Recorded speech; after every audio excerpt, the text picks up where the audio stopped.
مشکل در اینجاست که ما از چند مسئله در هراس داریم، در حالی که طرف دیگه شان نگاه کنیم همین هراسی که امروز ما در مخالفت میبینیم، بعضی ها با اشاره با طرز از بچه‌هایی که چهره آشکار میکنن میگن در راه مبارزه میبراین جان رو در خطر میگذارن، میترسن و یا که اشاره میکنن که نباید این کارا کرد. باید یک نکته را ذکر کرد دید که ما امروز از خطر میگریزیم ولی در خطر هستیم. یعنی ملت ما امروز خودش در خطر است، دیگه گریز فرار که نداره. یا این که میای در صف مخالفت میشینی مبارزه میبری یا پیروز میشی، زندان میشی، کشته میشی، و یا این که مثلا مثل اونی که میبرن در جنگ اوکراین را به قتل میرسون. امروز زیاده از 1000 نفر در جنگ اوکراین از طرف تاجیکستان، یعنی در با پشتیبانی از روسیه میروند میجنگن، ولی با از طرف اوکراین در مقابل روسیه میجنگن. زیاده از 5 تا 6 هزار در جنگ سوریه و عراق کشته شد. 10 نفر دیگهش در این و این تروریست ها در این طرف مثلا در کراکوسی، تو طرف در افغانستان، طرف در ایران، در هر جا در آلمان در عمل های تروریستی با گناه های گوناگون کشته شد. پس خطر در وجود ملت تاجیک و مردم تاجیک موجود است. امروز اگر ما حساب کنیم هر ساعت هر ثانیه ما یک تاجیک در روسیه یا زندان می شود با بهانه ها و اتهام های بافته که می بافن شد. مثلا میارن یک سفیدی را میپرتوین میبرن زندان رو، یک کار دیگر میکنن میبرن تر اتهام میکنن میبرن زندان. و یا اینه که زیر تحقیر شکنجه فاشیستا قرار میگیرن، دپارتاسیون کرده میشن میرن تاجیکستان در بیکاری، و یا اینه که در همون داخل روسیه کشته میشن هر ثانیه.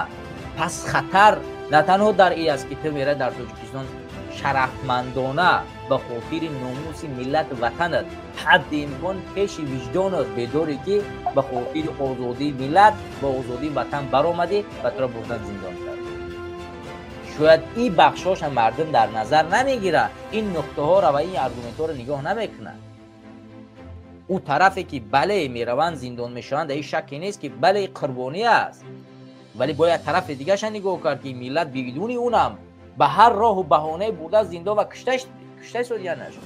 پس در این راه مقدس و شرفمندانه برای زندان شد بهتر نیست؟ همونطور که برادر خودت او رو صحبت کرده که برادر من بارها میگنش که بیا گناه تا یعنی چی که بخشش بپرس، در مقابل این مخالفه هر زن مطرح میبخشیم، زندان آزادت نکنیم. که من هیچ وقت از راهم پشیمون نیستم و هیچ وقت بخشش نمیپرسم.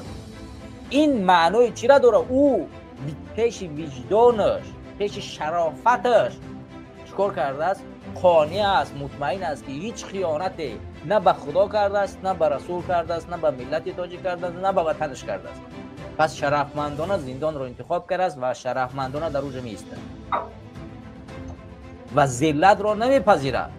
فکر کن همین کسی که امروز میاد در روسیه به بهانه های گوناگون میبرن زندانش میکنن، آیا همین وجدانش عذابش نمیتیه که چرا من امروز زندانم؟ به خاطر چی در روسیه من زندانم؟ یا این کسی میره در جنگ اوکراین کشته میشه، آیا این شهید میشه؟ نزد پروردگار فردا جواب نمیده. برای همین ملت تاجیک که در همین جنگ اوکراین و روسیه هیچ دخالتی نداره، ربطی نداره، در اینجا گناه نمیگیره، پیش وجدانش عذاب نمیکشه. اگر زنده هم باشه اون اونجا رفته میگه مادرش عذاب نمیکشه که فرزندم شاید امروز بمیره فردا بمیره، پدر فرزنداش، زنش، نزدیکاش اذیت نمیکشن. پس ملت ما علاقه در یک وقت حالت جنگی قرار داره. این نقطه را باید در نظر نگیریم، باید برآمد مبارزه را پیش برد. امروز فردا ما خودت پیر میشیم دیگه، ما برای سنگر رفتن نیستیم. پس جوانی نباشد که نبراید برای سنگر آماده نباشد، پس کی میره و انقلاب میکنه؟ بله. کی میاد قربانی میکنه؟ من و تو علاقه بس این چیل میدرویم این روز فردا دیگه دویده نمیتوانیم.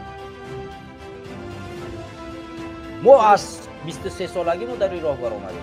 اون زمان جرأت و جسارت و توانایی قوی بود، میتونستیم میره در جا. باز هر سال سینما میره این روز فردا و چیل میدرویم و 10 سال بعد 50. ما در کدام سنگر به کار میریم؟ و از سنگر این نسل جوان و نیرومند با بازوی تاجیکی قوی اسلامی برمیخیزه میره انقلاب. پس نباید از چهره‌ها ترسید، نباید از برآمدن راهی مبارزه ترسید، نباید از ریسک کردن و از خطر کردن ترسید.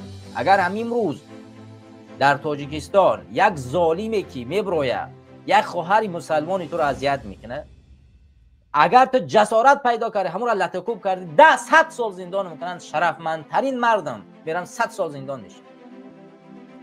میرم میشینم زندان، مشکل نداره. بگذار چهره ما آشکار میکنن، خائن میگن، مشرک میگن، نمیفهم، هزار اتهام بزنن، ولی من نزد وجدانم، نزد دینم، نزد ملتم، نزد خواهر مسلمان تاجیکم افتخار میکنم که به خاطر این بردم مرا زندان کردم.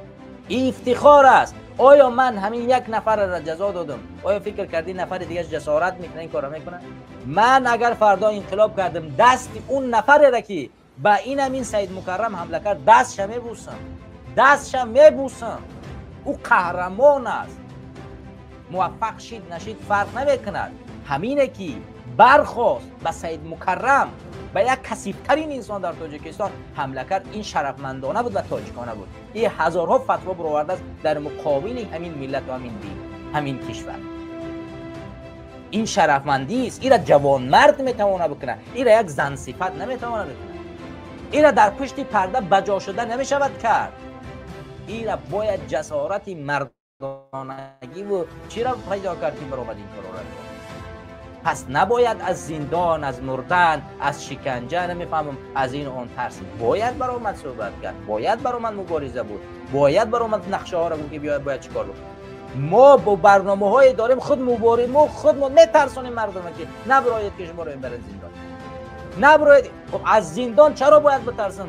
مشاهد برادرت در زندان است دیگه.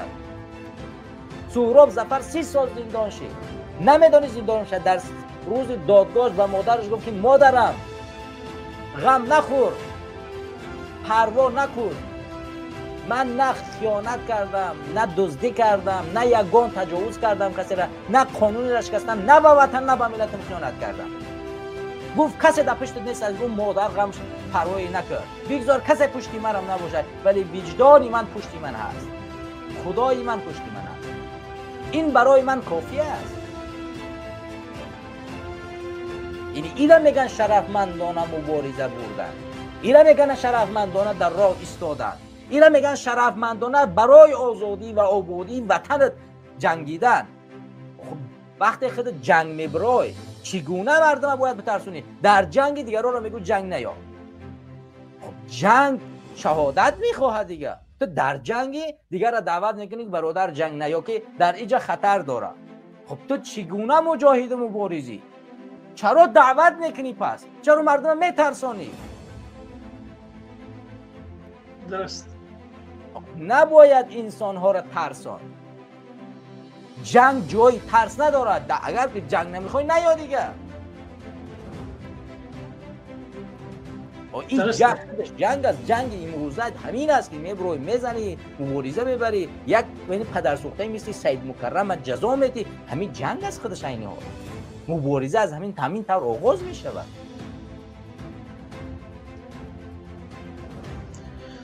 باز 10 نفر و مثل این همین مبارزه که برآمد سید مکرم یا شپات زد، ترساند است، وحشت در داخلش جاری کرد. 10 دانه دیگه مثل این همین شیرمرد باشه، این همین بازوی تاجیکیش هم مثل همین باز کنه. مطمئن باش که در تاجیکستان دیگر کسی جسارت نمی کند بالای یک خواهر تاجیک، بالای یک ریشدار، بالای یک ارزش ها چکار کند؟ اتهام بزند، حرف بزند، یا برای در داخل مسجد حقارت بکنه به ناموس تاجیک و ارزش های. مطمئن باشید این کارو نمیکنه. پس مشکلی ما در همین جهت است که ما توانایی جزا دادن همین اشخاص. ببینید در چچنستان امروز چه اتفاقی میفته.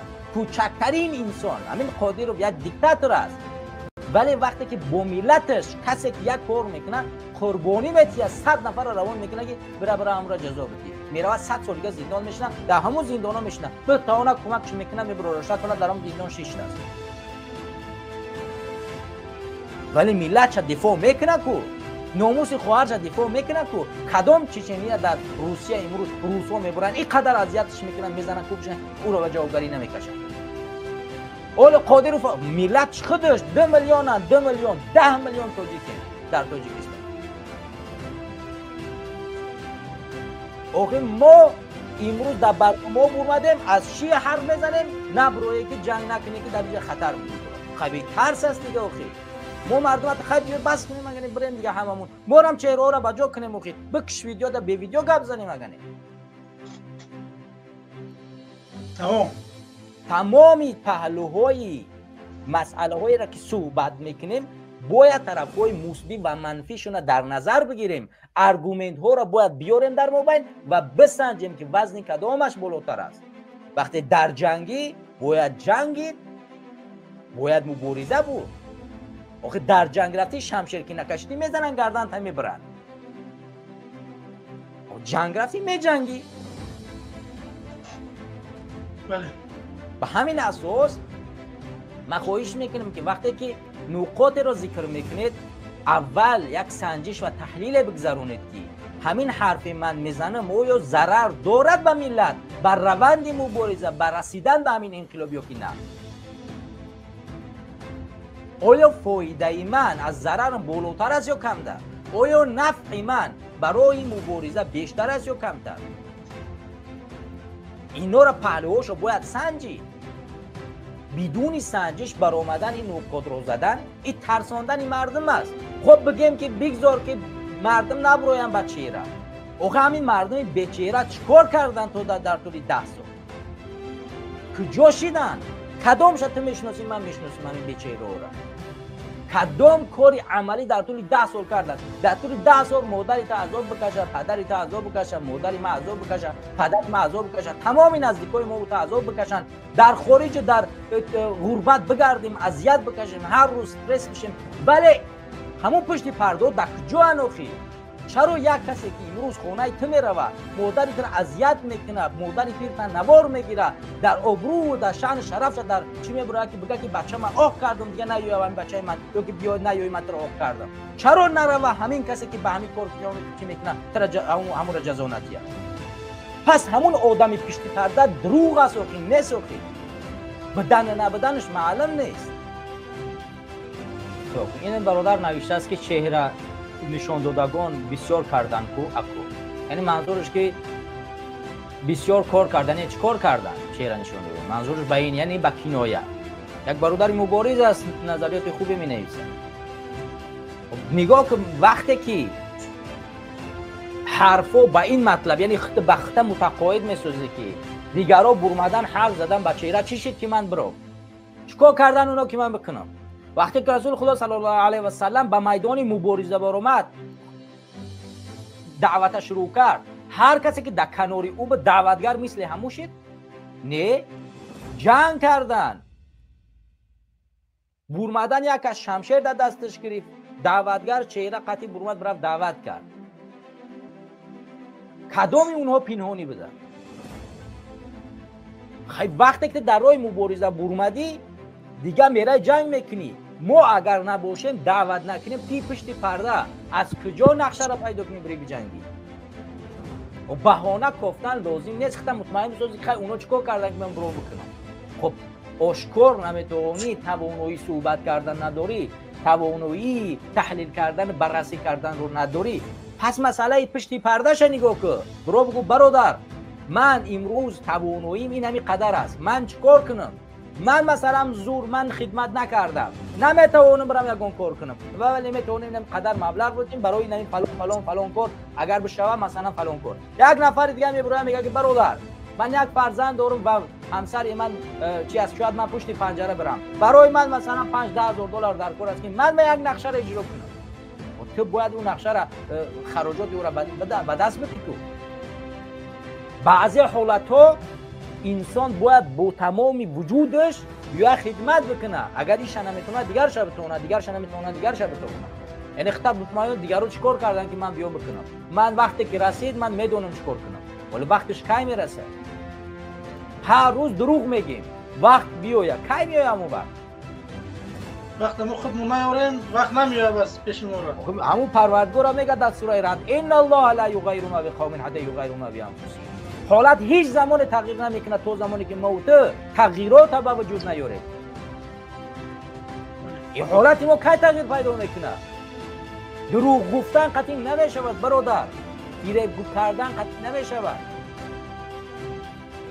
با وجدان خودت دروغ میگوی، با من نه، با وجود خودت دروغ گفته که فردا به خودت تکلیف کرده استی. یک قول حضرت علی است که بسیار مشهور است، میگوید که هر روز میگوید که من فردا آدم میشم. چرا از حوض آغاز نمیکنی؟ چرا از امروز شروع نمیکنی آدم شدن؟ به امید فردا میگذاری. یک مطلبی که مطلب دیگر در توجیه کی بود کو میگوید کار امروز به فردا مگذار، تمام شوال در یادم نیست. خب بدتر بود، یک چیزی سخت‌تر میزد، ولی به زبان نیارم.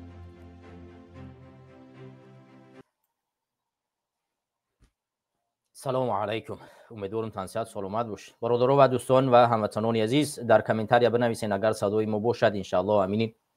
برنامه را شروع میکنیم. اگر آواز ما باشد در فیسبوک، یوتیوب، برادران و هموطنان و همدیران عزیز، اگر صدای ما باشد در پخش مستقیم خبر کنید، ان شاء الله که برنامه را شروع میکنیم و کوشش میکنیم که در خدمت شما حضور چند ساعتی قرار بگیریم. برادران و هموطنان عزیز، صدای ما هست. برنامه را همچنان اگر صدای ما باشد دستگیری بکنین و لایک خود رو بگذارین، پدیلیت بکنین تا اینکه ما بتوانیم یک برنامه جالبی داشته باشیم تا بینندگان بتوانند ببینند. خب برادران نوشتن که صدا هست.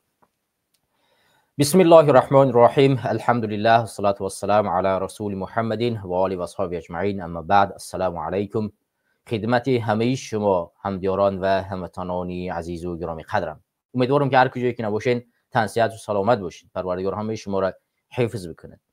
همدیاران و هموطنان عزیز و گرامی قدرم، در برنامه قدرت و حقیقت قرار داریم و طول چند ساعت دیگر در خدمت شما من و وحید الله سیدی قرار خواهم گرفت و کوشش میکنم که پیرامون چند موضوعی که در اینجا انتخاب کردم صحبت کنم. همدیاران و هموطنان عزیز، همونطور که شما از اسم برنامه دیدید، من این برنامه را به عنوان آن گذاشتم که رحمانوف در گرداب بحران است. این برنامه را اسمش به خاطر آن گذاشتم که سفر اخیر شراف‌الدین گدای به کشور افغانستان و این چنین واکنشی طالبان در پس منظره سفر شراف‌الدین گدای و خاموشی حکومت رحمانوف، ولی اشاره از جانب چاپلوسان و طرفداران خود است یا اینکه از طریق فیرمای جواب، بسیار یک موضوع خوبی بود که من خواستم همینچون یک موضوعی بررسی و تحلیل امروز قرار بدهیم و ببینیم که چه اتفاقی خواهد افتاد.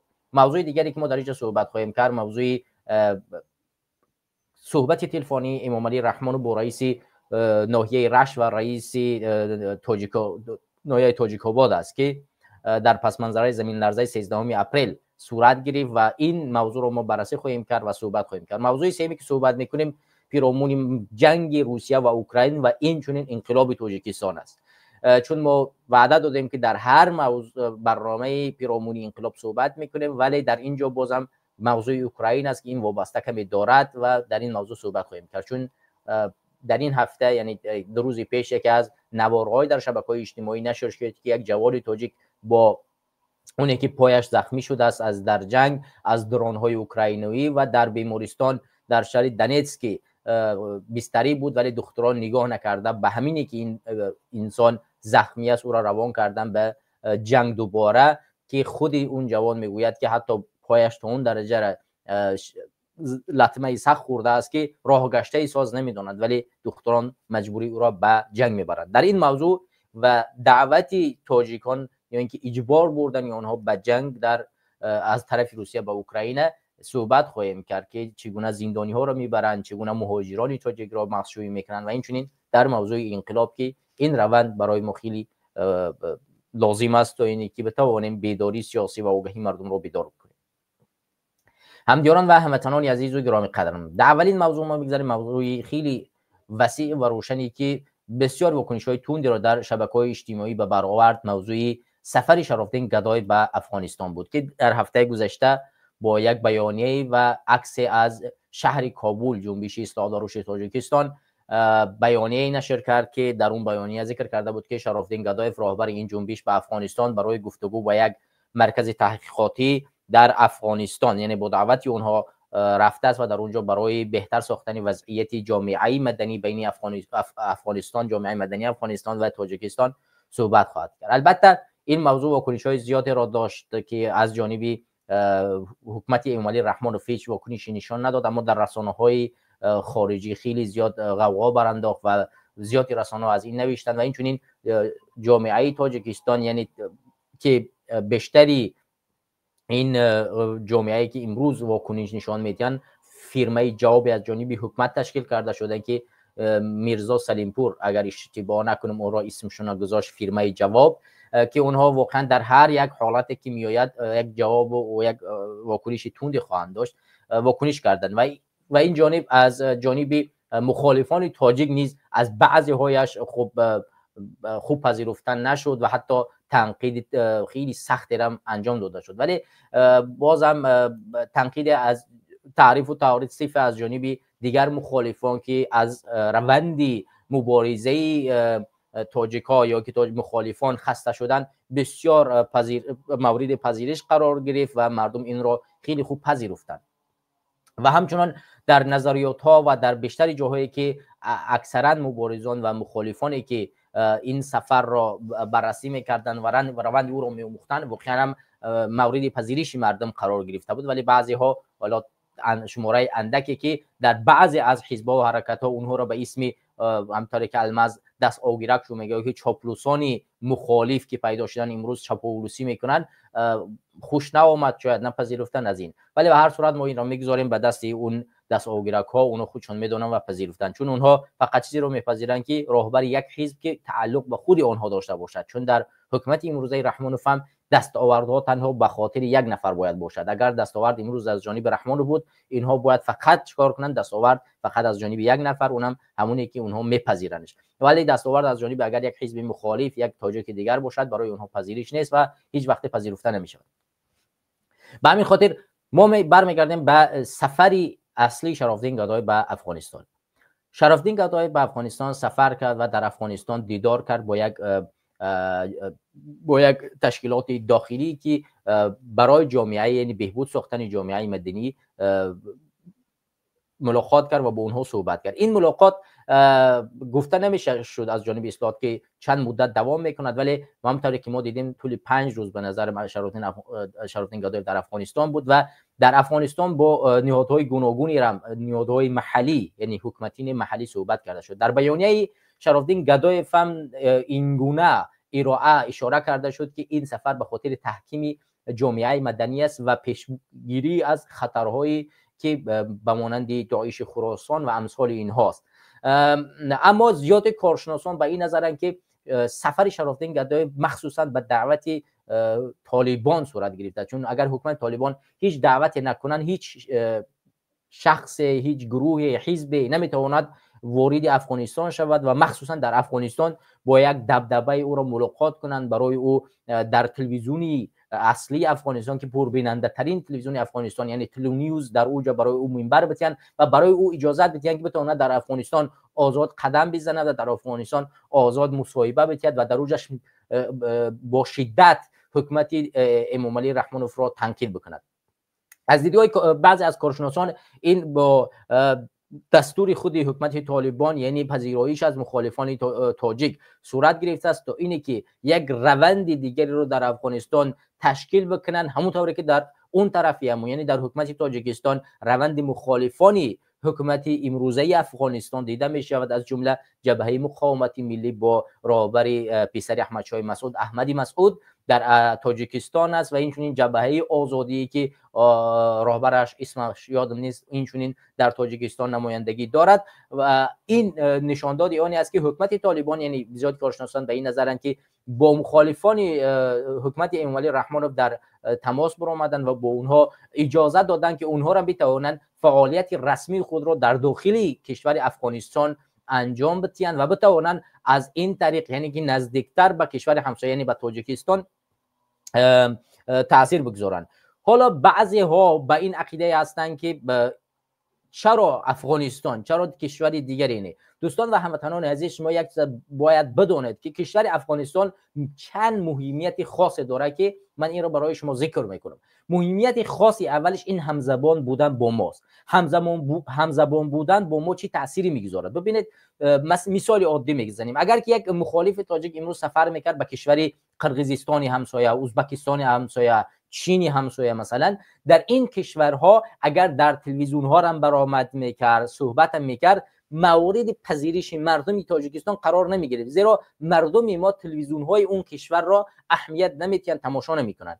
اما وقتی که شما به کشور افغانستان سفر میکنید و در افغانستان مخصوصا در تلویزیونی به مانند تلویزیونیوز که یکی از پربیننده ترین تلویزیون افغانستان در تاجیکستان است، در این تلویزیون برآمد میکنید، در این شکی نیست که این تلویزیون به حد زیاد بیننده دارد و بیننده ای بیشترش هم از تاجیکستان هست و این تلویزیون در گذشته کنسرت های خیلی پرطبطبه از تاجیکستان داشت، سراینده های خیلی بانفوذ تاجیکستان را به افغانستان دعوت کرده بود، کنسرت های بانفوذ گذرانده بود به مانند صدرالدین نجم‌الدین، شبنم سوریا، خمینی‌نژاد، ده ها سراینده را دعوت کرده بود و در منبر همین تلویزیون برآمد کرده بودند.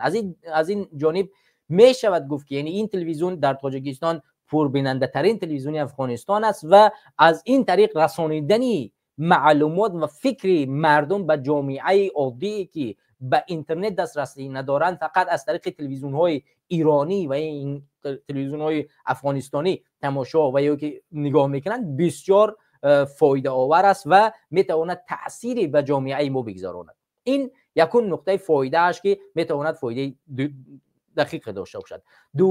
دومین فایدهش این است که در کشور افغانستان تاجیکان خیلی زیاد قرار دارند. مثلا در قرقیزستان شاید فقط دانشجویان باشند و دیگر، ولی در افغانستان تاجیک‌های ناراضی که به هر راه فرار کردن و نپذیرفتن مثلا همین حکومت امروزه را در افغانستان قرار دارند. مثال روشنش مثلا شاگردان محمد باقر، بیشتری اون مردم ناراضی ولایت مختار کوهستان بدخشان که در جریان ظلمی ستم حکومت دیکتاتوری امام علی رحمان و ولایت مختار کوهستان بدخشان، اغلب آنهایی که زنده ماندن و نخواستن زندان شوند فرار کردن به افغانستان. و یا اینه که ناراضیایی که در جنگ شهروندی به میان آمده بود و اونهایی که صلح روی که سید عبدالله نوری با حکومت امام علی رحمانوف نوشته بود اون را نپذیرفتن، اونها هم برگشتن به افغانستان دویم بار رفتن و اونها در اونجا قرار دارن. اونها همون تاجیکانی هستند که از روند دولتداری تاجیکستان امروز ناراضی اند و یا اینکه در تاجیکستان ظلم و ستم دیدن. یعنی ارتباط برقرار کردن با اونها بسیار یک جبهه قوی را تشکیل میکند که نه تنها در سخن بلکه در روند رسیدن به یک انقلاب کمک میرساند. این به حکومت امام علی رحمان بسیار یک فشار عمیق میرساند که واقعا هم تاثیرگذار است و برای حکومت امام علی رحمان وحشت جاری میکند. خب سومین نقطه، این نقطه حکومت افغانستان یا اینکه سفر بین حکومت افغانستان، این دسترسی با بیشتری چیزهایی است که در کشورهای همسایه ما یعنی دسترس نیست. مثلا میتواند که یک انسان اگر بخواهد که مثلا با تلویزیون ها صحبت کند دسترسی دارد، با مثلا با گروه های گفت ملاقات کند دسترسی خواهد پیدا کرد. مسئله مثلا اگر بخواهد تعجیزات را برای رفتن به تاجیکستان پیدا کنید میتواند از طریق کشور افغانستان این چیزها را بس سادگی و آسانی به دست بیاری. یعنی به دست آوردن چنین چیزها خیلی آسانتر و ساده تر است.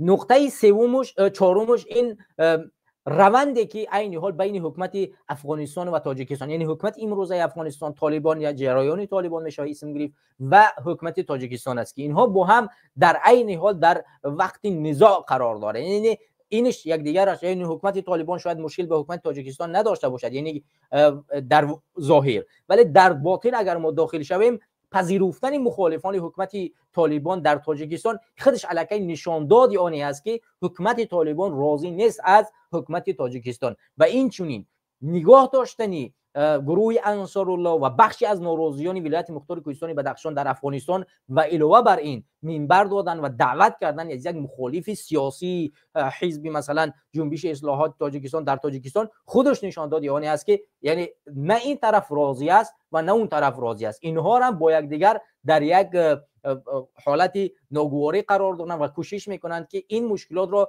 هم اینش حل بکنه هم اونش حل بکنه، ولی ما میبینیم که هم یک از دیگر از این طرف گرفته است دیگر از اون طرف گرفته است. یعنی این فایده‌ای است که از این یک مخالف تاجیک میتواند فرصتی را استفاده ببرد و به تاجیکستان چکار کند داخل شود و وطن خود را از دست امام علی رحمانوف نجات بدهد. خب زیادی مثلا بگیریم در روز گذشته دودو جان عطاولایف راهبر جنبش وطندار یک مقاله نوشتم با اسم من اگر اینجا اشتباه نکنم با اسم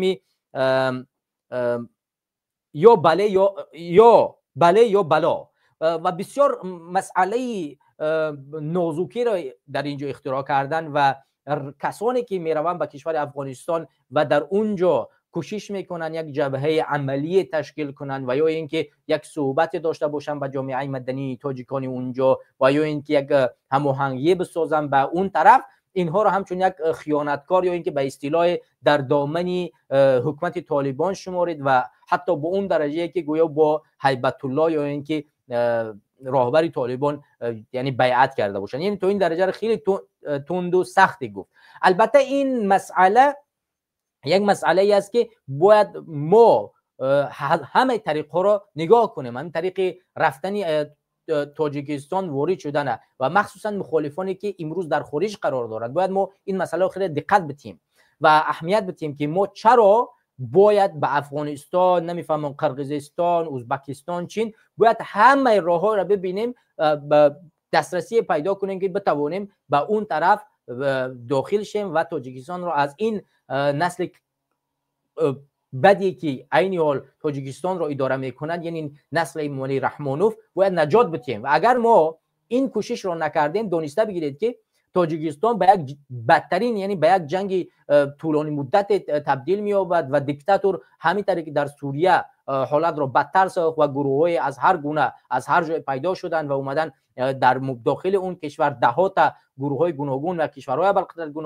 گروه‌های گوناگون ساختن و کشور به یک جنگ شهروندی 12 ساله رفت و بالاخره از جانب یک گروه خورده اومد با کمک ترکیه حاکمیت را گرفتن. به همین خاطر یعنی ما نمیخوایم در یک جنگ طولانی مدت کشور ما و شما قرار بگیرد. برای همین باید این نسل امامعلی رحمانوف رو از بین ببریم. هر کسی هست، مثلا فرزندش است، دخترش است، نبرش است، هر کسی که خیانت کرده به این ملت، به این وطن، باید ما این مشکل رو بکنیم. البته باید این مشکل رو حل بکنیم. البته دوجان عطی‌الله بسیار مسئله ارزش‌های ملی را در اینجا ذکر می‌کنند، بسیار مسئله مفید است. باید ما اهمیت بدیم که تاجیکان افغانستان واقعا ارزش‌های ملی تاجیکستان به شمار میرن. در روند آمدن طالبان به سر حاکمیت واقعا به اینها، به تاجیکان ظلم کرده شد و تاجیکان پنشیر کشته شدند و تا حال از جانب حکومت امروزه فشار آورده میشوند. این مسئله را باید ما ببینیم و زبان فارسی یا اینکه اونا در این نام میبرند البته در افغانستان در حالت سخت‌تری قرار دارد و این چیزها را باید ما بسیار بسیار عمیق ببینیم و واقعا هم این چیز یک چیزی است که ما باید طبیعتاً بالای این فکر کنیم. اما باید نقطه دیگر رو در نظر بگیریم. من میخوام به یک مسئله شما رو وادار کنم، مخصوصا کسایی که این مقاله رو نوشتن، یعنی خصوصا دادجان عطی‌الله و بعضی از چاپلوس‌ها یا دست آگیرک‌های حزب‌های دیگری که این نقطه رو اشاره کردن، باید این نقطه رو ما در نظر بگیریم که خوب دقت کنن که در با مخصوصا همین دست آگیرک‌ها و چاپلوس‌هایی که این مقاله رو در سامانه‌های خود نشر کردن و این مسئله رو برداشتن و گویا که این کار خوبی نبود و کسی که در ظاهر افغانستان رفت و اگر جبهه میخواد تشکیل کنند این کار باید پنهانی باشد و نباید مثلا که فلان و بسمدان. حالا باید یک چیز را خوب دقت بدید و گوش کنید که زمانی که ما در جنگ شهروندی به افغانستان پناه آوردیم و 5 سال در افغانستان پناهگاه داشتیم و در اونجا با حکومت تاجیکستان و با حکومت امروزه‌ای که از جانب روسیه اون زمان کمک کرده میشد و ما با اونها می جنگیدیم، مطمئن باشید که در اون زمان ما در درهای دوشنبه رسیده بودیم و کوتاه‌ترین فرصت مونده بود که ما دوشنبه رو فتح می‌کردیم از دست ظالمان و از دست کسانی که روسیه کمکشون می‌کرد و تاجیکستان میشد یک کشور آزاد و صاحب استقلال و در دست مردم حاکمیت می‌خورد. ولی وقتی که منفعت‌های همین تاجیکان این طرفی امو حکومت گذشته استاد بهران‌الدین ربانی با که احمد شاه مسعود فرمانده کل این قواها بود، در اون زمان وقتی که منفعتشون با منفعت حکومت امروزه روسیه یک آمد، اینها چیکار کردن؟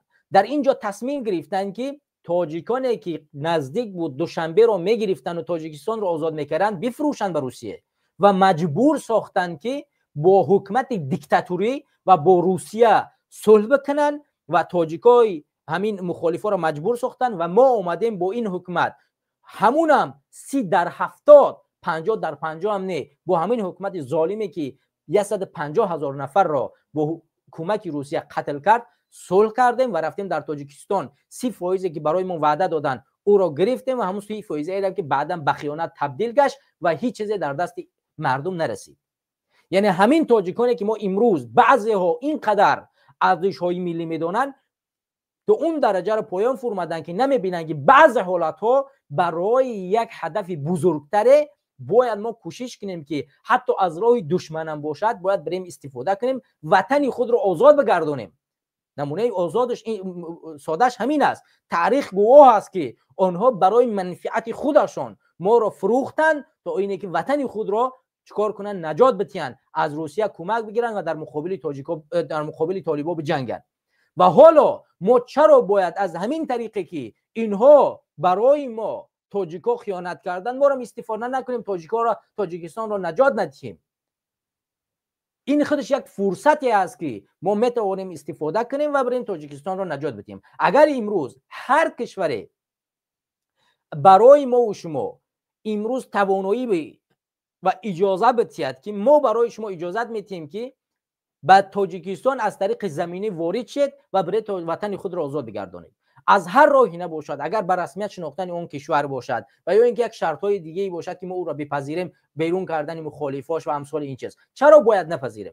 هدف اصلی باید اینجا چی باشد؟ آزاد کردن تاجیکستان. وقتی که ما میگیم سیاست، اساسی سیاست هم این درست آمدن منفعت هاست. وقتی که منفعت دولت ما، منفعت ملت ما، منفعت کشور ما امروز همه را طلب میکند و ما باید 100% اساسی رفتن رو باید ببینیم. ما باید به این نظر نگیریم که از چی راهی است، چی گونه ای است. باید ما ببینیم که اگر همین شرایط برای ما اجازت میدهد که از طریق افغانستان وارد شیم، پس باید وارد شیم. حالا اینه که شرفتین فقط به خاطر گفتگو رفته است و در اونجا با گروه‌های غیر دولتی ملاقات کرده، صحبت کرده است، این رو میگذاریم قرار. هر کسی که دست به عمل میشود و سفر میکند و میخواهد از هر کشوری اجازت بگیرد برای وارد شدن به تاجیکستان، این درست است. این به خاطر بیعت نیست. در گذشته مگر همین حکومت استاد بهرالدین ربانی ما را بیرون کرد، مگر با روسیه بیعت کرد که ما را بیرون کرد، ما را مجبور ساخت، ما را فروخت، رفتیم صلح کردیم؟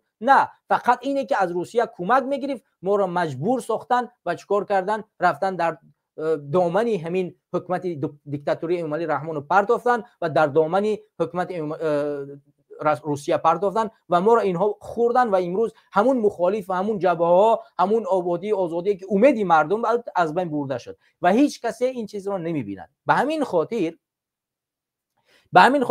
این مسئله را یک مسئله فرصت ببینیم، یک مسئله بیعت کردن و زیر دست کسی رفتن نیست. سفر کردن به یک کشور مسئله بیعت کردن به یک کشوری دیگری نیست. هزارها گروه های ناراضی در افغانستان هستند که امروز به طالبان بیعت نکردن.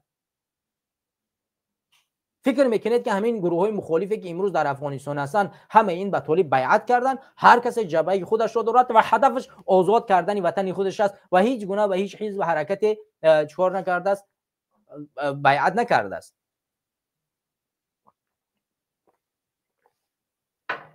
پس واقعا هم این نقطه بسیار یک نقطه مهمی است که ما باید برای رسیدن به یک تاجیکستانی آزاد تمامی طرف‌های رسیدن رو به این ببینیم. فرقی نمی‌کند از کدام زمینه برای ما فراهم می‌شود. آیا این از زمینه گفتگو با حکومت طالبان، آیا از زمینه گفتگو با حکومت قرقیزستان، از زمینه گفتگو با حکومت چین و حکومت ازبکستان، فرقی نمی‌کنند. از هر اصول برای ما اجازت می‌دهند که ما می‌توانیم بگردیم تاجیکستان استفاده کنیم، تاجیکستان آزاد کنیم از دست حکومت دیکتاتوری امامعلی رحمانوف. پس این کار رو باید انجام بدیم و برای آبادی و برای آزادی یک تاجیکستان ما تلاش کنیم و کوشش کنیم فرصت ها را استفاده کنیم. ما میریم گفتگو میکنیم، صحبت میکنیم، میبینیم، بازدید میکنیم، با حکومت ها، با گروه ها، با جریان ها ملاقات میکنیم و میبینیم که از کدام راه ما میتوانیم و فرصت خوبی برای ما میشود که تاجیکستان را آزاد کنیم. هر جایی که دیدیم فرصت خوب هست و ما میریم تاجیکستان رو آزاد میکنیم،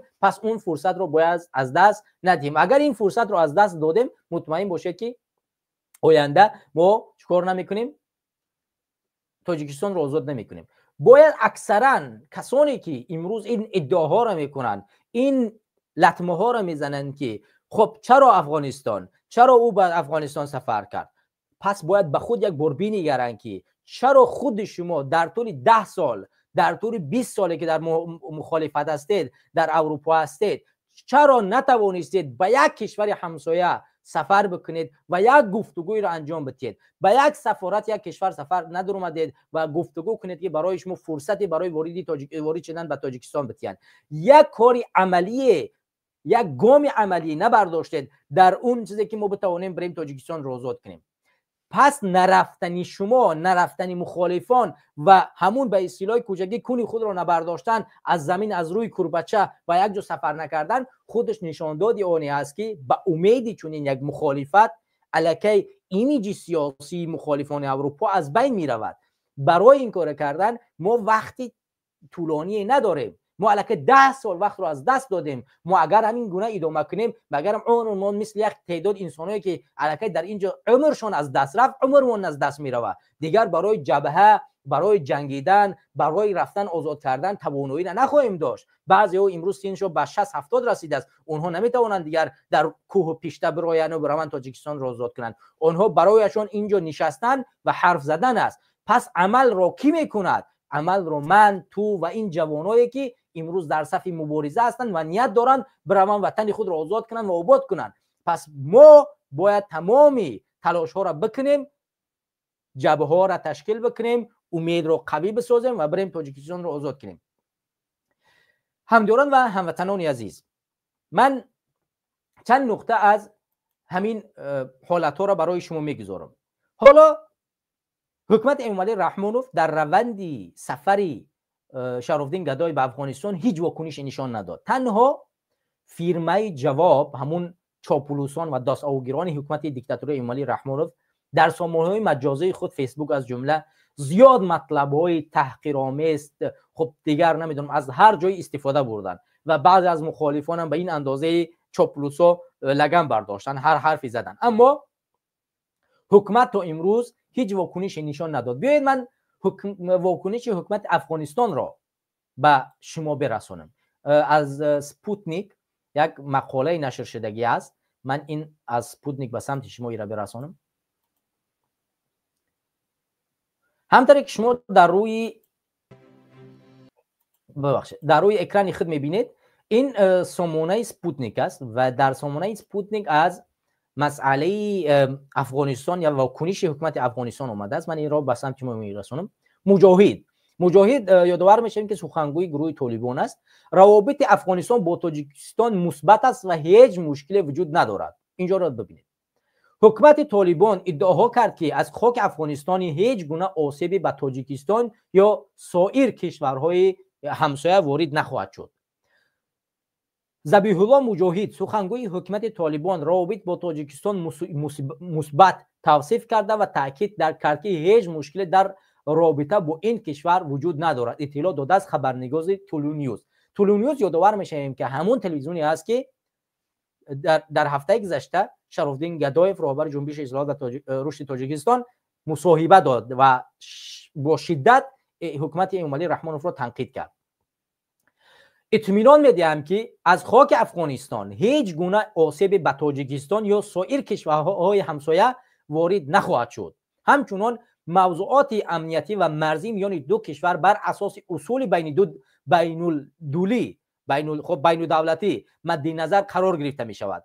افغانستان با مرزبانان آن سوی مرزی روابط خوبی دارد و همکاری ها برای جلوگیری از قاچاق و در برخی موارد انجام شده و ادامه دارد، گفته سخنگوی طالبان. خب در همین حال جنت فهیم چکری، آگهی مسائل سیاسی، گفته است که نقش افغانستان در رابطه با کشورهای همسایه بسیار مهم است و باید رابطه حسنه حفظ شود، با ویژه با کشور تاجیکستان که مخالفان سیاسی امارت اسلامی در آنجا حضور دارند. این موضوع ایجاد میکند خب بچه‌ها اشتباه نشتن، روابط میان افغانستان و تاجیکستان حسنه باشد. هرچند حکومت سرپرست در بیش از 3 سال گذشته روابط خوبی با برخی از کشورهای همسایه از جمله ازبکستان، ترکمنستان، ایران داشت، اما روابط امارت اسلامی با پاکستان گاه به تنش روبرو بوده و در برخی موارد درگیری‌های نیز میان دو طرف رخ داده است. همونطور که شما می‌بینید همدیران و هموطنان عزیز، مسئله واکنش در کوتاه‌ترین فرصت از حکومت افغانستان صورت گرفت وقتی که خودی شرافالدین گدایف در اینجا برآمد کرد و سفر کرد. حکومت امامعلی رحمانوف یگان واکنش نشان نداد، در حالی که در تلویزیون ایران اینترنشنال، افغانستان اینترنشنال، در تلویزیون تلونیوز، در رسانه‌های مجازی، در تمام رسانه‌های خارجی وابسته به سفر سخن گفته شد، حرف زده شد، اما همونطور که ما می‌بینیم هیچ واکنشی از جانب حکومت امامعلی رحمانوف کرده نشد. چرا حکومتی که امروز دیکتاتورش میگن، حکومت طالبان در کوتاه‌ترین فرصت در این مسئله واکنش کرد و گفت که ما هیچ مشکلی با حکومت امامعلی رحمانوف نداریم و ما روابط حسنه داریم و هیچ خطر از ما طرف تاجیکستان و یا اینکه کشورهای همسایه تهدید نمی‌کند و ما هیچ مشکلاتی با اونها نداریم. حتی در لب مرزها ما همکاری خوبه با سربازان مرزبان اون طرف کشور داریم. خب اینجا از چی گواه می‌دهد؟ گواهی این است که حکومت طالبان با علاوه اینی که شاید پذیرفته باشد با یک طریق از یک مخالف تاجیک و علاوه بر این میزبان دهها مسلح مخالف تاجیک در افغانستان باشد، یک اشاره به او طرف میکند که در صورتی که اگر شما کمک کردن با مخالفان ما را تمام نکنید، ما را این کارو میکنیم. یعنی که در آواز ما میگوییم که یک روابط حسنه داریم و همونطوری که شما هم این حرف رو میزنیم و پشت پرده ما کار خودمون رو میکنیم. یعنی دعوت میکنیم از مخالف شما، ما با شما کاری نداریم. طبق قانون‌های بین المللی یک تاجیک حق دارد که شهروند تاجیکستان باشد، حق دارد که از لب مرز عبور کند و برای وطن خودش آباد کند. او حقش است. اما طالبان طبق قانون‌های بین المللی خودشون این حق را ندارن و نه حقی ندارن که لب مرز ما عبور کنند. پس ما اگر که از زمینه استفاده کنیم بر بگردیم، این کار امکان دارد. و همین گونه از طرف تاجیکستان جبهه مقاومت ملی حق دارد که از هر راه وارد افغانستان شود و سرزمین خودش را از دست طالبان نجات بدهد. یعنی هیچ قانون بین المللی برای اینها تحریم، سانکسیون و یا هیچ چیز دیگه وارد نمی‌کند، چون اونها شهروند افغانستانن و حق وارد شدن به کشور خودشون از هر طریقی دارن و سرزمین خودشون را نجات دهند. پس این مشکلات نشان می‌دهد که حکومت طالبان با حکومت تاجیکستان یک اشاره ای می‌کند که از دستگیری از روند مخالفتی که در اونجا تشکیل شده است در مقابل اینها تجدید نظر بکند و اونها را به افغانستان بسپارد و از کشور خود بیرون کند و در غیر صورت یک میز در تاجیکستان برای مخالفان داده می شود که این فرصت، من دعا میکنم که این فرصت برای ما بشود که ما بتوانیم از طریق تلویزیون های نزدیک همسایه به تاجیکستان به حرفای خودمون رو برسانیم و در اونجا روند مخالفت را به حد زیاد و قوی‌تر ببریم که بتوانیم همین گونه که در اروپا جمع شدیم در لب مرز خودمون در اونجا جمع بشیم و از اون طریق بر بگردیم. همونطوری که در سال 1997 ما در اونجا جمع شدیم و هممون در اون زمینه بودیم. اون زمان هیچ کس ما را تروریست، هیچ کسی ما را نمیفهمم تروریست، اکستریمیست، افلان بسمدان نام نمیگرفت. خودی همین مخالفانی که امروز تروریست میگن در گذشته در همونجا بودن و همون زمان هم یک منطقه در دست طالبان میخورد، یک زمان در دست تیم احمدشاه مسعود یا که استاد ربانی میخورد و همین طرف با میگذشت اون طرف. بیشتری از نقلی که با ما میکنن در همون زمان جنگ شهروندی و بچه‌ها میگن که ما وقتی گریزه بودیم در همون منطقه و مخصوصا در قندوز، یک زمانی میشد که همین منطقه ما در دست طالبان میخورد. یک مدت با طالبان بودیم، طالبان برای ما همون غذایی را که در دولت استاد بحران‌الدین ربانی به ما کمک میکردن، طالبان هم همونو به ما کمک میکردن و نه ایناش با ما مشکل داشتن نه اوناش با ما مشکل داشتن، نه ایناش بالای ما ظلم میکردن نه اوناش بالای ما ظلم میکردن. پس برای ما از همه مهم این زندگی کردن آرامانه در وطن خودمون است. اگر این فرصت رو برای ما در امروزه کشور افغانستان مهیا کنن، ما باید به اونجا بر بگردیم و در اونجا همون پلاتگاه‌های خود را یا اینکه همون کپاهای خود را بزنیم و برای بازگشت به وطن خودمون در اونجا جمع شیم و بر بگردیم به وطن خودمون و در غیر صورت ما و شما در همه اروپا باقی میمونیم و همین طریقی در کمینتر و در زیاد جا امروز به ما اتهام میزنن، حرف میزنن که از دست شما هیچی نمیاد و شما در اروپا میشینید و چطوری که دیگرها 30 40 50 سال در اروپا شیشتن و جای شما رو همینجا میشود و در شکی نیست که اگر ما برنگردیم همین گونه موهامون سفید میشود، ریشامون سفید میشود و در همین اروپا میریم و هیچ گونه تاجیکستان آباد و آزاد رو نخواهیم دید. خب این واکنش حکومت افغانستان در این روند بود. حالا یک پارچه از مصاحبه شرافالدین گدایف رو در افغانستان برای شما میمونیم، چون تلویزیونی اون طرف او قدر تلویزیونی شاید شکایت بزنن به خاطر که ما تلویزیون افغانستان رو چیاشون نمیدونیم چی است، به همین خاطر یک پارچه خیلی کوتاهش میگذاریم چون برای ما شکایت نزنن از اون طرف. ما یک چی کوتاه‌ترش برای شما بگذاریم، خوبتر بهتر میشه برادرها. خب این طریق بگذارم بهتر و خوبتر است به خاطر که شکایت نزنن. این سفری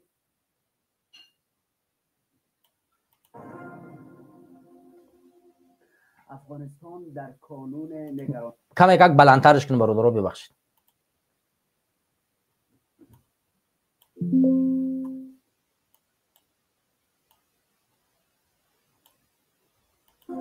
افغانستان در کانون نگرانی ها و نگاه ها، تحولات سیاسی، بحران های انسانی و روابط پرتنش منطقه‌ای افغانستان را به نقطه داغ توجه در آسیای میانه بدل کرده.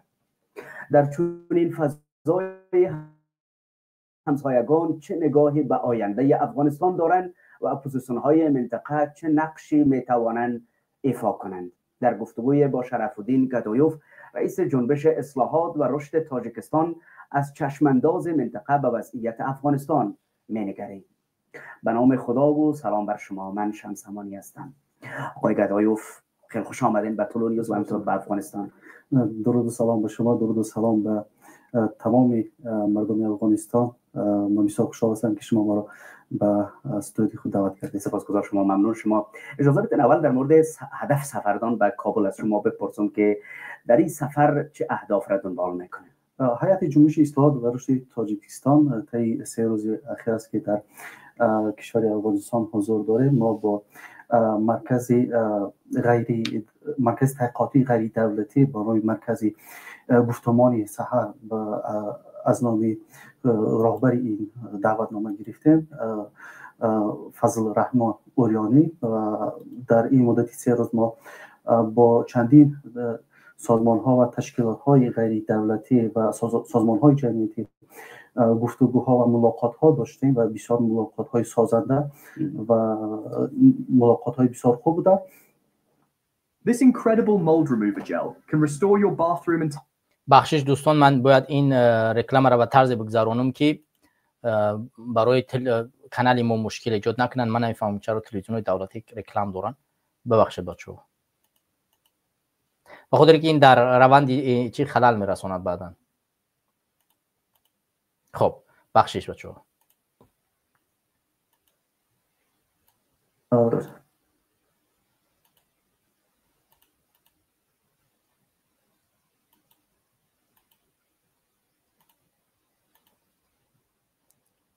چرا این من این طور میخونم نمیاد؟ بله.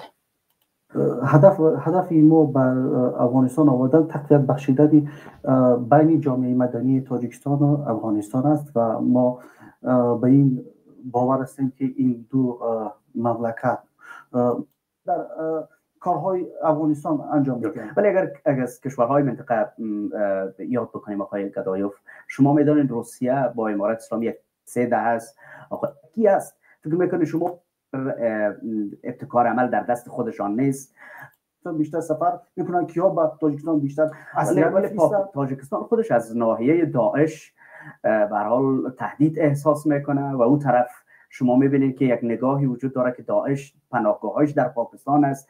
یک شماری از افراد شهروندان تاجیکی حتی در این جریان پیوسته در این گروه است. در یک چنین وضعیتی چرا باز تاجیکستان مثلا به دنبالی باشه که افغانستان ناامن شود؟ چرا ناامنی افغانستان را به نفع خودشان بدانه و چرا با کسانی که میزبانی مثلا بکنن از داعش با اونها دست یکی بکنه و به دنبال باشه که در افغانستان آشوب برپا کنن؟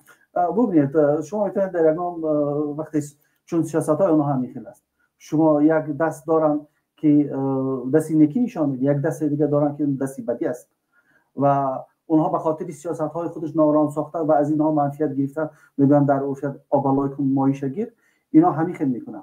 و امروز حکومت تاجیکستان ببینید شهرونده، حکومت تاجیکستان امروز تولید کننده داعش است، تولید کننده داعش است. چطور؟ وقتی در تاجیکستان تمام مسجدها بسته است، تمام مدرسه ها، شما فرزند شما حق ندارد قرآن شریف خواند، فرزند شما تا 18 ساله حق ندارد با مسجد برود، خانم شما حق ندارد داخل یک بینای دولتی با حجاب وارد شود، شما حق ندارید در تاجیکستان فعالیت های آزادی دینی داشته باشید. یعنی این همه چیزا بر روی مردم تاجیکستان بسته است و مردم تاجیکستان اطلاعات از کجا میگیرند؟ از بیرون، از گروه هایی که افراطگرا. وقتی آنها این اطلاعات را میگیرند و میپیوندند به گروه های داعش، یعنی وضعیت سیاسی اقتصادی اجتماعی را به چنان به تنگ آوردگی است که مردم یک ناامید شده است، این میروند به سمت داعش، خودشون را به گروه های داعش میزنند. و امروز بعضی از بیشتری از این شهروندان تاجیکستان اعضای داعش هستند. به خاطر چی؟ در پشت اینها کارهای استخباراتی تاجیکستان هستند. آقای گدایف، خود تاجیکستان میفهمه که داعش بر ما یک تهدید است و ممکن است شهروندان خود تاجیکستان در گرو اینها قرار بگیره و برای خودشان به تهدید مبدل شود. چرا این مسیر در مدت همین قدر سال داعش در یگان وقت عملیات در تاجیکستان نگذارده است؟ یک خب چند تا عملیات هایی که تاجیکستان خودش گذراند، اونا عملیات های ساخته دست خودشان بوده که تمام فکت و دلیل وجود دارد در اینجا و چندین سازمان های تحقیقاتی هم در این مسئله کار کردند. پس داعش به کجا تهدید است؟ وقتی که اونها داعشی تحت اراده اداره خودشان است و میتونن این داعش را در هر جایی باشه خودشون اداره کنند و راهنمایی کنند، بله، پس برای اونها این تهدید نمیشود. وقتی که یک گروه افراطگرایی هم باشد و تهدید برای دیگر کشورها باشد و تحت اداره شما باشد و شما هیچگاه تهدید نمیکنند، چون زیر کمانده شما است و اون نمیتواند به شما تهدید ایجاد کنند. بسیار تشکر. سپاسگزار شما آقای شرف الدین گدایوف، رئیس جنبش اصلاح. خب دوستان و هموطنان عزیز، همونطور که شما دیدید واقعا شدیداً، یعنی به حد سخت در تلویزیون تلونیوز شرف الدین گدایوف برآمد کرد و حکومت امالی رحمان رو تنقید کرد و واقعا هم این تلویزیون از جانب توجیکات خیلی دیده میشن و حتی در همین نظریاتی که زیاده از 1174 نظریات نوشته شده، زیادی از نوشتجات‌هایی که اینجا داخل میشه به زبان توجیکی ان، یعنی با حروف سریلیکی که بیشتری از افغانستانی‌ها این حرف را یا که ایرانی‌ها این حرف رو نوشتن نمیتوانند و دیده میشود که واقعا هم در سامانه‌های تلویزیون که خود همین ویدیو تقریبا 85,000 بیننده گرفته است و این نظریات ها بیشترش به زبان تاجیکی، پس که بسیار بیننده ها حتی در یوتیوب همین تلویزیون تاجیکن و اگر که ما بگردیم به تلویزیون که کشور همسایه ما است، هم مرز ما است و ما هم طوری که میدونیم در خونه همه ما و شما در تاجیکستان از همون آنتن ها زده شده است و تمام تلویزیون دولت های فارسی زبان را تلویزیون هاش را تماشا میکنه و از جمله تلویزیون تلونیوز که بسیار برنامه های جالبی زیادی دیدنی داره و در گذشته بسیاری از تلویزیون هایی بود که همونطوری گفتم سراینده های خیلی مشهوری کشورهای گوناگون رو دعوت میکرد و در اونجا رقص سرود این بازی را میکرد که زیادی بیننده های جلب کرده بود. از این جانب این تلویزیون دعوت کردن و شدیداً محکوم کردن حکومت امالی رحمان و علاوه بر این بر اون نگاه کردن که امروزه تشکیل داعش از جانب همین حکومت امالی رحمان و فسیای که سرپرستانی ای بسیار یک چیز عمیقی بود که اگر ما این رو نظر کنیم میبینیم که این در بعض حالات ها یعنی شدت بخشیدن ظلم در تاجیکستان و محکوم کردن تمام درس های دینی و از بین بردن تمام لوازمات دینی که یک انسان میتواند عقیده کامل رو در وطن خود بآموزد و پیوست نشود به گروه دیگری، نشان میدهد که واقعا هم حکومت امالی رحمان رو میخواد تمام روند دینی رو از تاجیکستان کاملا ریشه‌کن کرده از بین ببرد و اونها را بسپارد به دست کسایی که در اونجا برود در جهان حمله کنند، کشته شوند، از بین برده شوند ولی در تاجیکستان نباشند. همونطوری که می‌بینیم مغزشویی از جانب دیگر گروه‌ها صورت می‌گیرد. حالا برمیگردیم همون طریق یعنی که وابسته همین موضوع است، موضوع دیگه ما، مثلا جنگ اوکراین. شما می‌بینید که امروز از زندانیانی که در روسیه هستند به طریق هر بهانه میبرند در جنگ های روسیه استفاده میکنند و به قتل میرسونند. حتی سربازی که زندانی که برای کدام جرم نمیفهم 9 سال زندان شیشته بود، 3 سال دیگه در زندان 3 سال شیشته بود، 6 سال دیگه مونده بود، رفته بود که 6 ماه در جنگ باشد، بعد از 6 ماه به تاجیکستان بر بگردد، زخمی شده است و بعد از زخمی شدن به بیمارستان آورده شده، در بیمارستان شهر دانتسک نشسته است و در اونجا باید معالجه شود، ولی میگویند که نه تو بهتر شده میتونی عین حال به جنگ بری، در حالی که خودش میگوید که من قدم زدن نمیتونم. یعنی بردن تمام کسانی که به همین حکومت خطر ایجاد میکنن از طریق مثلا زندانی ها کسانی هستند که ناراضی بودن، حالا به هزار تهمت بهتان اونها رو بردن پشت پنجره، چی با گناه تروریستی، اکستریمیستی، پول پرداخت کردن به این گروه و هزار بهانه های دیگر و اونها رو چیکار میکنن؟ از طریق میبرن به قتل میرسونن، چون اون هم به حکومت روسیه و هم به حکومت تاجیکستان خطر دارد. از خطر دیگر همین گروه های تروریستی است که خب داعش نمیفهم فلان، وقتی که تو رو نمیگذارن از حقوقهای شخصی دینی حقوقی برخوردار شد. مثال در تاجیکستان نمیگذارن که درس عقیده بخونی. مثلا یک تاجیک وقتی که درس عقیده نخوانده است، دین را نمیداند، حدیث صحیح را از حدیث فقهی نمیتواند تصدیق یعنی چی کند، مشاهده کند و بفهمد که کدام حدیث های صحیح را از کجا میگیرد، آیات قرآن را عربی را نمیداند که برود تایید کند، تصدیق کند که ترجمه اون چی است و چگونه پیدا کرده می شود.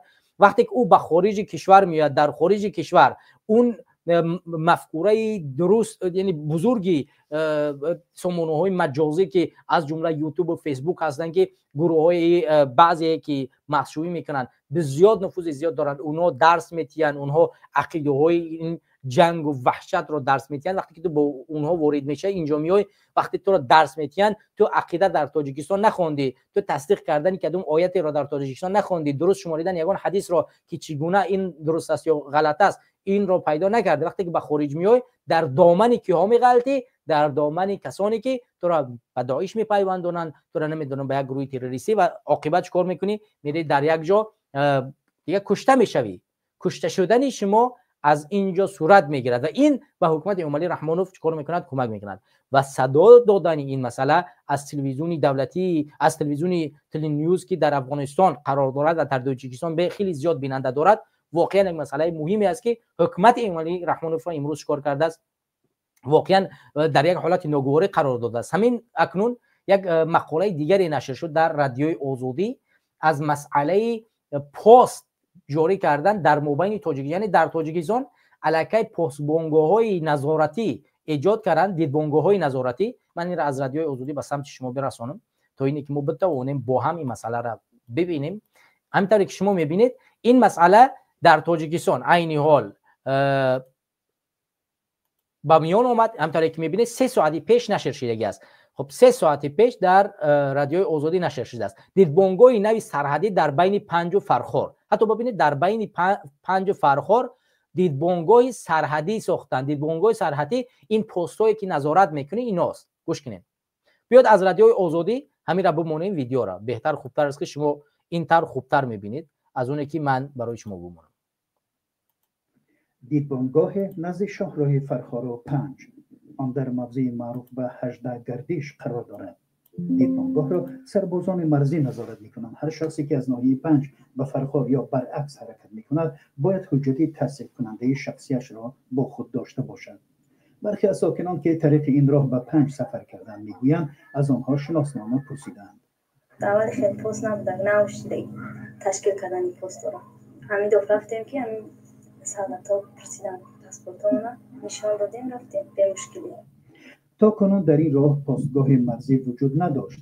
یک منبع از ریاست مرزبانی ولایت ختام به رادیو آزادی گفت این پستگاه موقتی است ولی دقیقاً معلوم نیست تا کی ادامه میکند. از سال 2020 تا کنون برای تحکیم نظارت مرزی فرخار 5 دیدبانگاه بنیاد شده است. مقامات میگویند تمام دیدبانگاه‌ها تحت نظارت مرزبانان قرار دارند. رئیس ناحیه فرخار هم گفته بود که همه این دیدبانگاه‌ها را حکومت ساخته است. چه سویبکار ساختن؟ سویبکار رو اشار دوشنبه اومدن اینجا ساخته دادن. ما نظارت میکنیم، دستگیری میکنیم. از طرف ما همین نظارت و دستگیری و همین اخبارات رو میدادیم که این در حقیقت ساختمان رفته است یا نه. ساکنان کلانسال میگویند در 30 سال استقلالیت و حتی در زمان شوروی در این موضع پاسگاه مرزی وجود نداشت. به گفته ساکنان آنها بدون یگان سنجش به 5 رفت آمد میکردند. حالا باشد هر نفری که از این راه میگذرد باید حتما شناسنامه یا حجت دیگری که شخصیتش را تصدیق میکند با خود داشته باشد. تشکیل این پاسگاه در پس منظر افزایش قاچاق در منطقه صورت گرفته است. سال گذشته در همین منطقه چند قاچاقبر دستگیر شده است. طبق اطلاع رسمی قسم مرزبانی همدانی و فرخار در سال 2024 در مرز 180 کیلو مواد مخدر آشکار و مصادره گردیده است. همداران و هموطنان عزیز، همونطور که شما دیدید در این مسئله واقعا هم یک دیدگاه جدید باز شده است در مرز. این در حالی که شهروندان ما بدون یگان نظارت میتونستن از 5 به فرخار وارد شوند و عین حال باید از فرخار به 5 وارد شدن و از 5 به فرخار باید پاسپورت داشته باشه و یا اینکه یگان شهادتنامه داشته باشه که بتونه شخصیت خودت مطمئن بسازی، دقیق بسازه. بعد میتونی چیکار کنی؟ بعد سفر کنی. چگونه در داخل یک وطن تو بتونی از یک شهر به یک شهر دیگر رفتن باید پاسپورت نشون بدی؟ در کدام کشور امروز ما میتونیم جایی را ببینیم که از یک منطقه به یک منطقه رفتن باید پاسپورت نشون بدی؟ این حالت را چگونه میتونه توضیح داد؟ پس که خطری که امروزه ایمالی رحمانوف از جانب مخالفا احساس میکند و باید هم چنین باشد که حکومت در لرزه بدراید و این ظلمی که عین حال انجام میدهد این ظلم را بیشتر و بیشتر نکنه. این ظلم واقعا هر روز از جانب ایمالی رحمانوف زیادتر و زیادتر می شود و وقتی که یک راهبر و رئیس یک تشکیلات به افغانستان سفر میکند بعد چیکار میکنن؟ خطر را جدی‌تر میبینند، بعد مسائل دیدگاه‌های یا که پاس‌های نظارتی ایجاد میکنند و بعد کوشش میکنند که این اون طرف. ولی مطمئن باشید که اگر ما و شما جمع شدیم، ما و شما در راه ایستاد شدیم، مطمئن باشید که این راه به میان میآید. ولی عین حال نمونه مثال میزنیم. از همه این کسانی که در همینجا بیننده هستند، شما کدام برای رفتن مثال برای تاجیکستان آماده این که برای یک انقلاب برین قربانی شین؟ آیا کسی شما و خودتون سوال بتید و در نظریات پاسخ بدید؟ آیا شما همین روز یک حزب مثلا مخالف اعلام بکند که من دفتر رسمی من یا اینکه نمیفهم یک جبهه رسمی یک جبهه در فلان جا برای بازگشت به تاجیکستان آماده کردم؟ آیا کدامی از شما امروز پیش وجدانتان با وجدان جواب بدید آماده هستید که برای در همین جبهه اشتراک کنید و در بازگشت به سوی تاجیکستان برای آزادی تاجیکستان سهم داشته باشید؟ آیا کدامی از شما امروز به این مسئله آماده است؟ کدامی شما آماده است که جانش را برای در اینجا قربانی کند؟ من مطمئنم که این همین 650 700 نفر ما رو تماشا دارد، از اینجا خوب آماده باشد 5 نفر تا 6 نفر آماده است. بیشتری مردم امروزه 99% از 9% مردم تاجیکستان در همه حالت بیننده هستند. فقط اونم 1% که نمیفهمم 0.001% که خیلی کوچکش با نیمی همو یا طرفدار چاپلوسی رحمانوف هم میکنه، نیمی دیگهش در این طرف مخالف است که در مابین مخالفا هم امروز چاپلوسی پیدا شده است که از چاپلوسای ایمالی رحمانوف دم میگذرونند.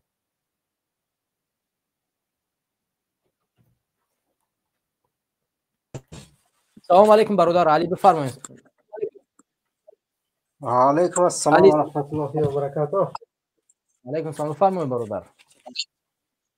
سازید برادر، خوبید؟ سلامتتون خوب است؟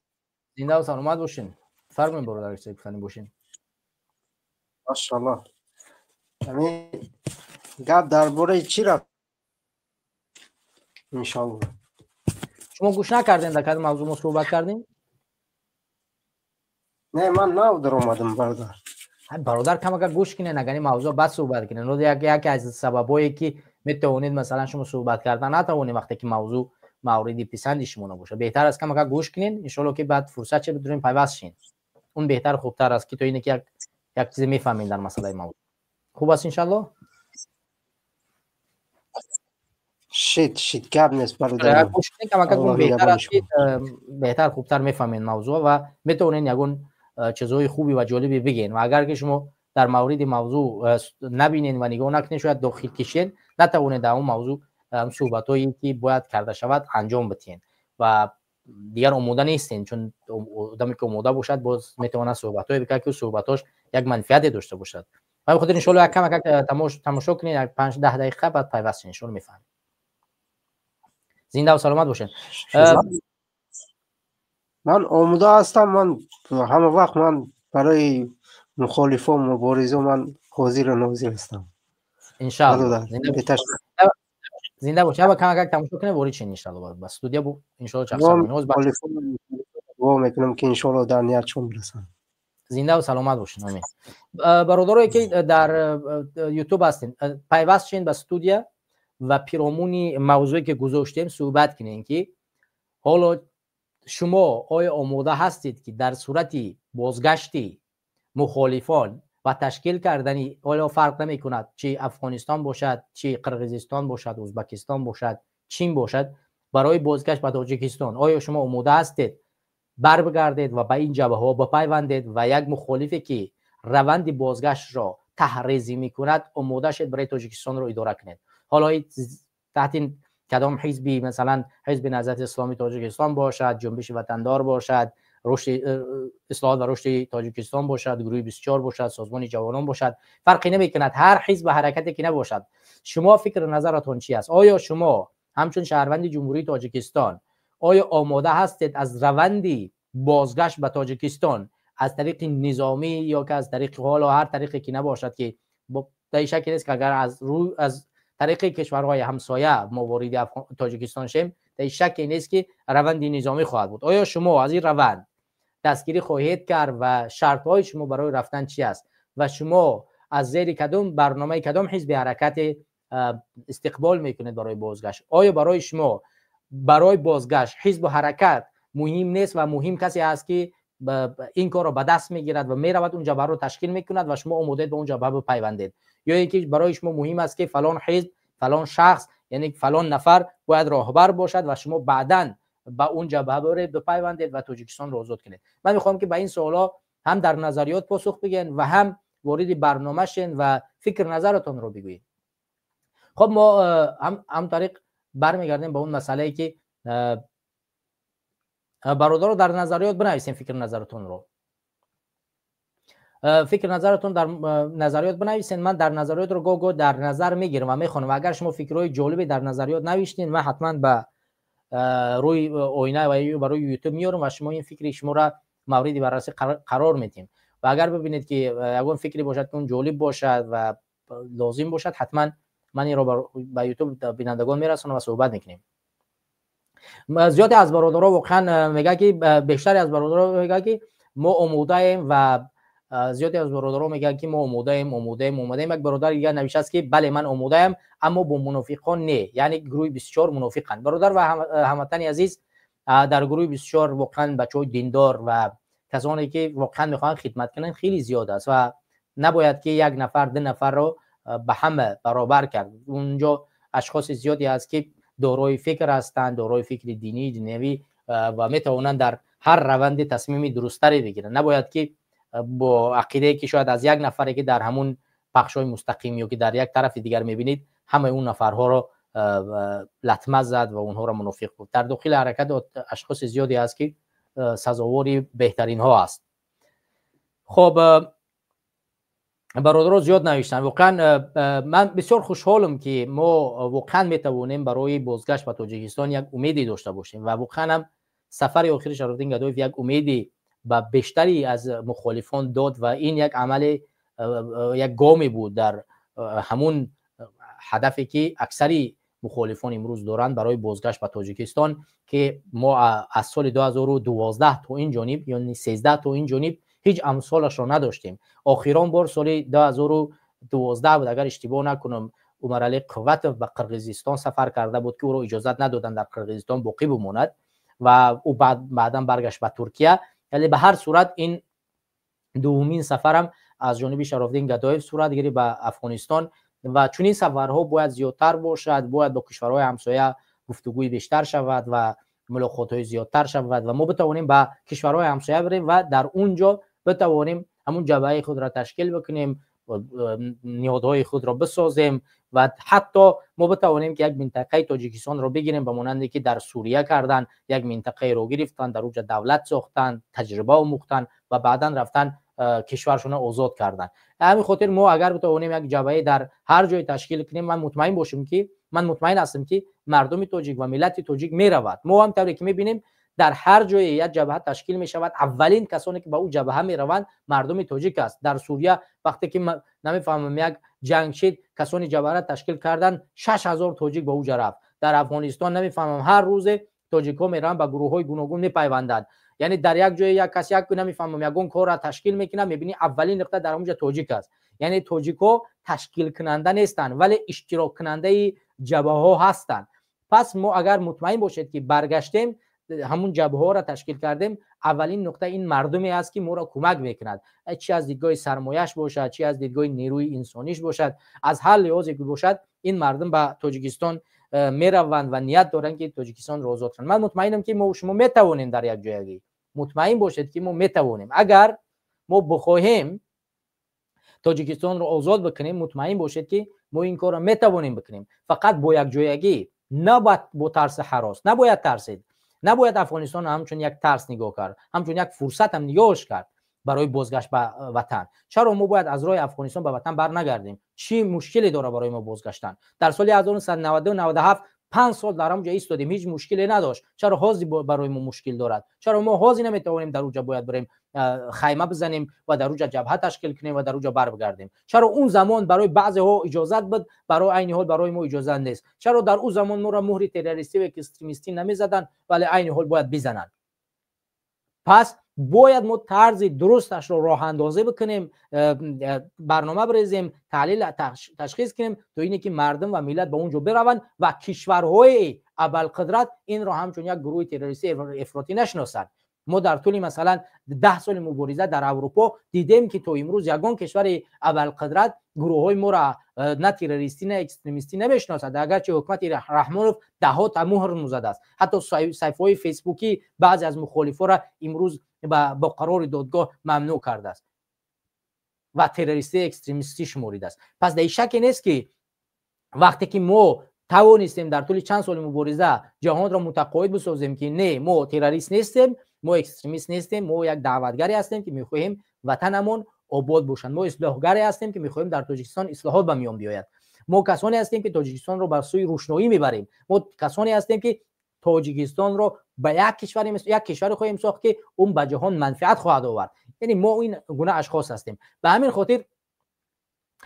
خاطر مطمئن باشید که اگر ما برگشتیم، چه افغانستان باشد، چه قرقیزستان باشد، چه کیتای باشد، چه ازبکستان، هر کشوری برای ما فرصت رو مهیا ساخت، ما برگشتیم، هیچ حرکت، هیچ حزب، هیچ کشور، هیچ تشکیلات سازمان ما را تروریستی نمیخواند، من نخواهد خواند، چون میداند که در تاجیکستان چه گپ است و ما چرا اونجا رفتیم و به خاطر چی اونجا رفتیم. این نمونه مثال شرفالدین گدایف است، رفت افغانستان، برگشت اومد در اروپا، نه کسی او را نمیفهمم تروریست گفت، نه او را کسی اکستریمیست گفت، نه او را گفت که تو، یگان کسی هیچ اتهامی برای او نزد. عین حال برگشت است در کشوری که قبلا زندگی میکرد، زندگی دارد. ما دیروز با تلفن صحبت داشتیم، در صحت و سلامتی قرار دارد و خیلی خوشحالم است که توانست برود سفر کنه و نهادهای مدنی صحبت کنه، برگشت اومد. پس همین گونه اگر ما بتوانیم هممون آیسته سفر کنیم، صحبت کنیم با جامعه مدنی افغانستان، با گروهایی که در اونجا تاثیرگذار هستند،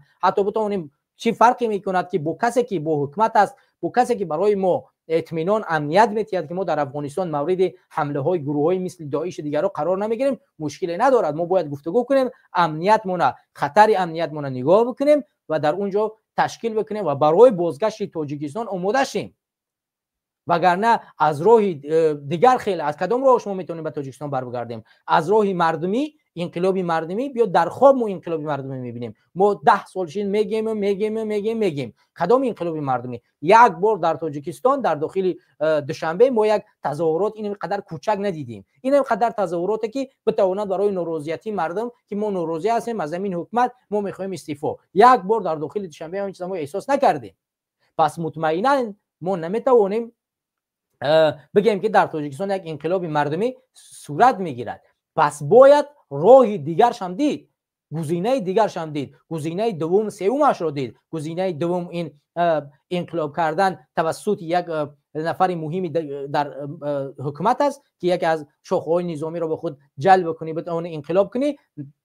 سومش از دیدگاه نظامی که به طریق از کشور سوم وارد میشی. خب دیگه شکی نیست که ما این کشور یا افغانستان یا قرقیزستان، چین یا ازبکستان، ما با 4 کشور مرز داریم. پس با این 4 کشور باید ما یک روابط حسنه داشته باشیم و با اینها مطمئن بسازیم که ما وطن خودمون رو آزاد میکنیم. ما از شما تشکری میکنیم برای آزاد ساختن تاجیکستان. شما برای ما کمک کنید ما ظلم رو از بین ببریم و ما هم در آینده برای شما اگر ظلم به ما بین بیاد، هر کاری که از جانب ما بیاد انجام میدیم. این به معنی بیعت کردن، به معنی زیر نفوذ یگان کشور رفتن نیست. به معنی اونی است که ما میخواهیم ظلم رو از کشورمون نابود بسازیم و تاجیکستانمون رو آزاد بسازیم. نقطه اصلی اینجا باید تاجیکستان باشد. چرا ما باید از افغانستان بترسیم؟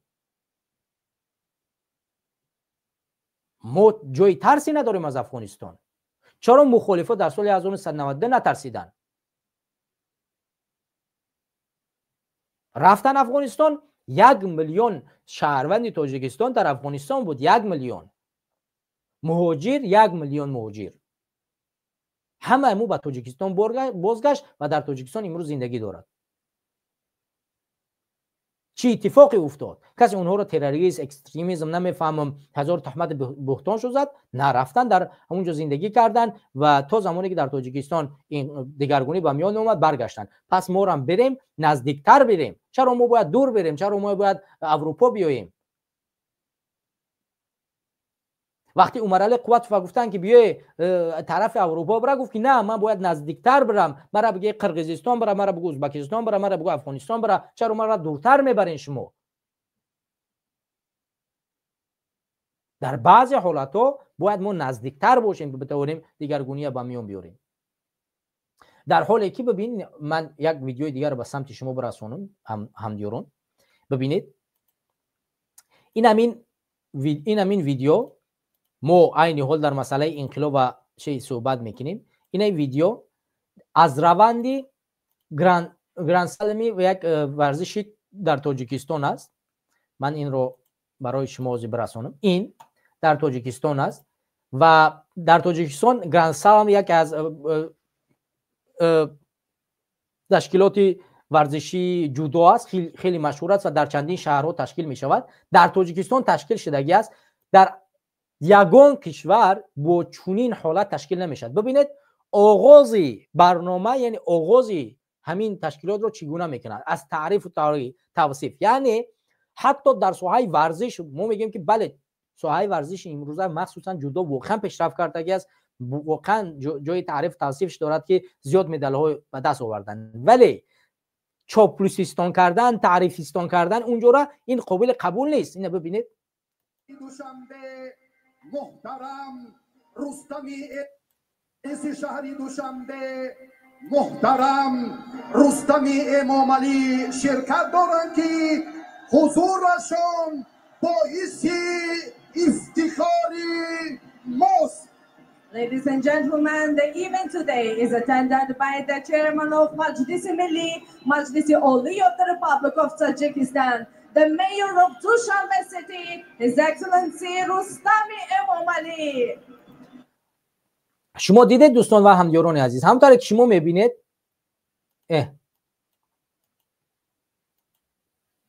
رستم در اینجاست. در زل که شما میبینید، در زل که شما میبینید هزارها پرچم، خب پرچم رمزی دولتی ماست، اما هزارها صورتی امام علی رحمه الله است.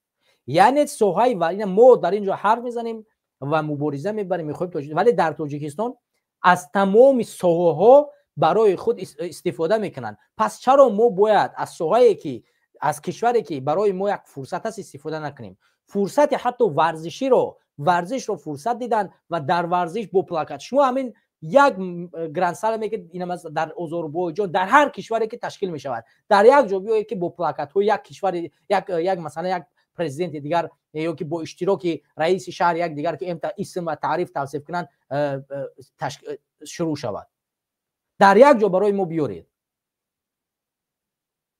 پس این وطن ما آباد نکنیم، این وطن ما چوپلیستان نه، بلکه یک کشور کنیم که در اونجا اصل مردم باشد. همین کار ما نکنیم کی برای ما اوتمیا میکنه؟ پس باید ما بریم بجنگیم و وطن خودمون رو از دست ظالما نجات بدیم و در غیر حالت ما همین گونه رفتن میگیریم و هیچ کسی ما نمیاد وطن ما و شما رو آباد کنه. هیچ کسی نمیاد وطن ما و شما رو از این ظلم نجات بدهد. اینا ببینید، اینا این یک نه. حالا یک من همینجا از رادیو آزادی یک چیزی رو به سمت شما برسونم.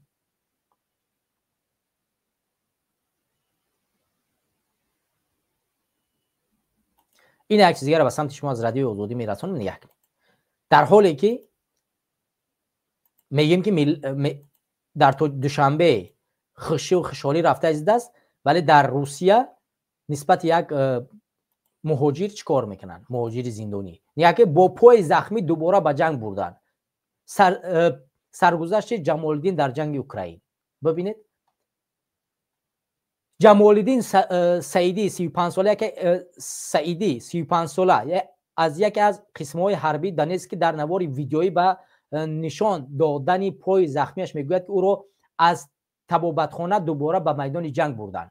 جمالدین 3 سال قبل با جرم قاچاق مواد مخدر به 9 سال زندان محکوم شده بود و در یکی از محبوس‌های روسیه ادای جزا میکرد. وقتی که در زندان پیشنهاد شد که با وعده رهایی از زندان به جنگ ضد اوکراین رود، او هم راضی شد. جمالدین سعیدی شهروند دوگانه تاجیکستان و روسیه دارد. جمالدین سعیدی روزی 5 ماه در یک صحبت ویدیویی با رادیو آزادی گفت که ماه دکبر سال 2024 با جنگ سفربر شد.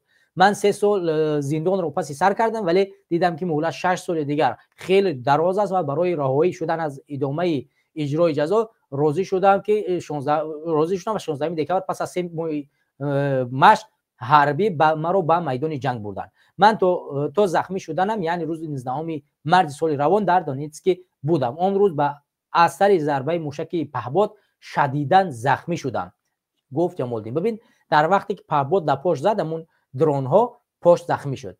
همصحبتی ما گفت که بعد این در یک طبابت‌های قسم حربی دونتسک بستری شد. همکنون با گفته‌اش با وجود اینکه هنوز شفا نیافته و با پایه‌های زخمی بدون طبابت کاملا او را دوباره به میدان جنگ بردند. جمالدین سعید گفت که روز جمعه گذشته 2 می با اجازه طبیبی قسم حربی با او لباس نظامی پوشیده به میدان بردند.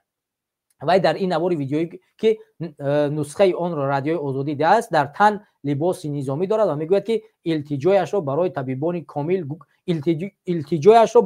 طبابت کامل گوش ندادند. او میگوید که با مشکل راه میرود ولی کسی پروا نکرد. این مسئله ای است که شما ببینید اگر تاجیکستانی یک سرمایه، یک حامی، یک طرفدار، یک محافظ داشته باشد به اینجا میان میرسد.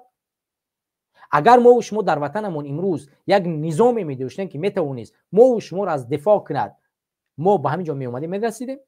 همینها نمیتوانستند در یک جبهه‌ای که تشکیل بشود در هر کشوری که نباشد برای آزادی تاجیکستان برای جان خود را قربانی کنند.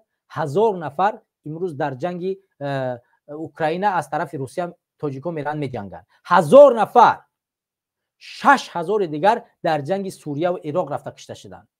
الکی 7000 نفر، همین 7000 نفر الکی تاجیکستان را آزاد میکرد. ما با همین 7000 مسلح میتونستیم تاجیکستان را از دست این ظالمون نجات بدیم. پس وقتی که ما میگیم انقلاب همین است، باید ما این پهلوها را در نظر بگیریم که اگر ما به این 7000 مسلحی که امروز دارن جان خود را قربان کردن یا قربان میکنن برای کشورهای خارجی، اگر ما ایستاده منطقا فکر میکردیم امروز در لب مرزهای تاجیکستان و یا که در داخل شهر دوشنبه قرار داشتیم و حکومت در دست مردم بود، ولی ما نتوانستیم یک جبهه را تشکیل کنیم و همین مردم رو به اونجا جلب کنیم و در اونجا تشکیل بکنیم و در اونجا بریم چیکار کنیم؟ تاثیر بگذاریم و در تاجیکستان انقلاب کنیم.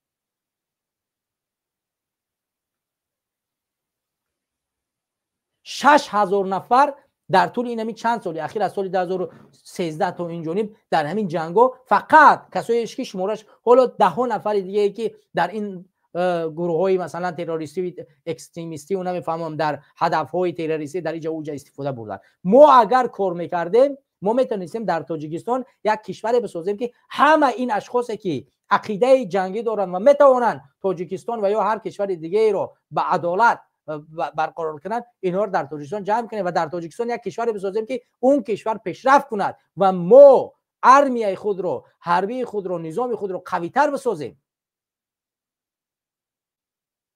همین طالبا وقتی که حکومت گرفتن امریکا را شکست دادن با دوچرخه با این موتورسیکلایی که اصلا چی نداره با اینا می اومدن وارد کابل شدن. از که پشت خمیدن. امروز پل افغانی در عرصه بین المللی در بالا قرار دارد. در بازارها همه حالتهای مردم نظارت کرده می شود. یک چیز حق نداری که از همون نرخ تعیین کرده قیمت بفروشی. حق نداری که اینا بیار یک از بازار خریدی بیای گرانتر بفروشی. باید همون فایزی که حکومت تایید کرده است بالای همون نرخ باید اون فایز بگذاری. از همون فایز زیاد حق نداری بگذاری. پول مردم زیاده نمیتونی. گوشت رو حق نداری قیمت بفروشی. یعنی نظارت بازار کاملا در دستشون گرفتن.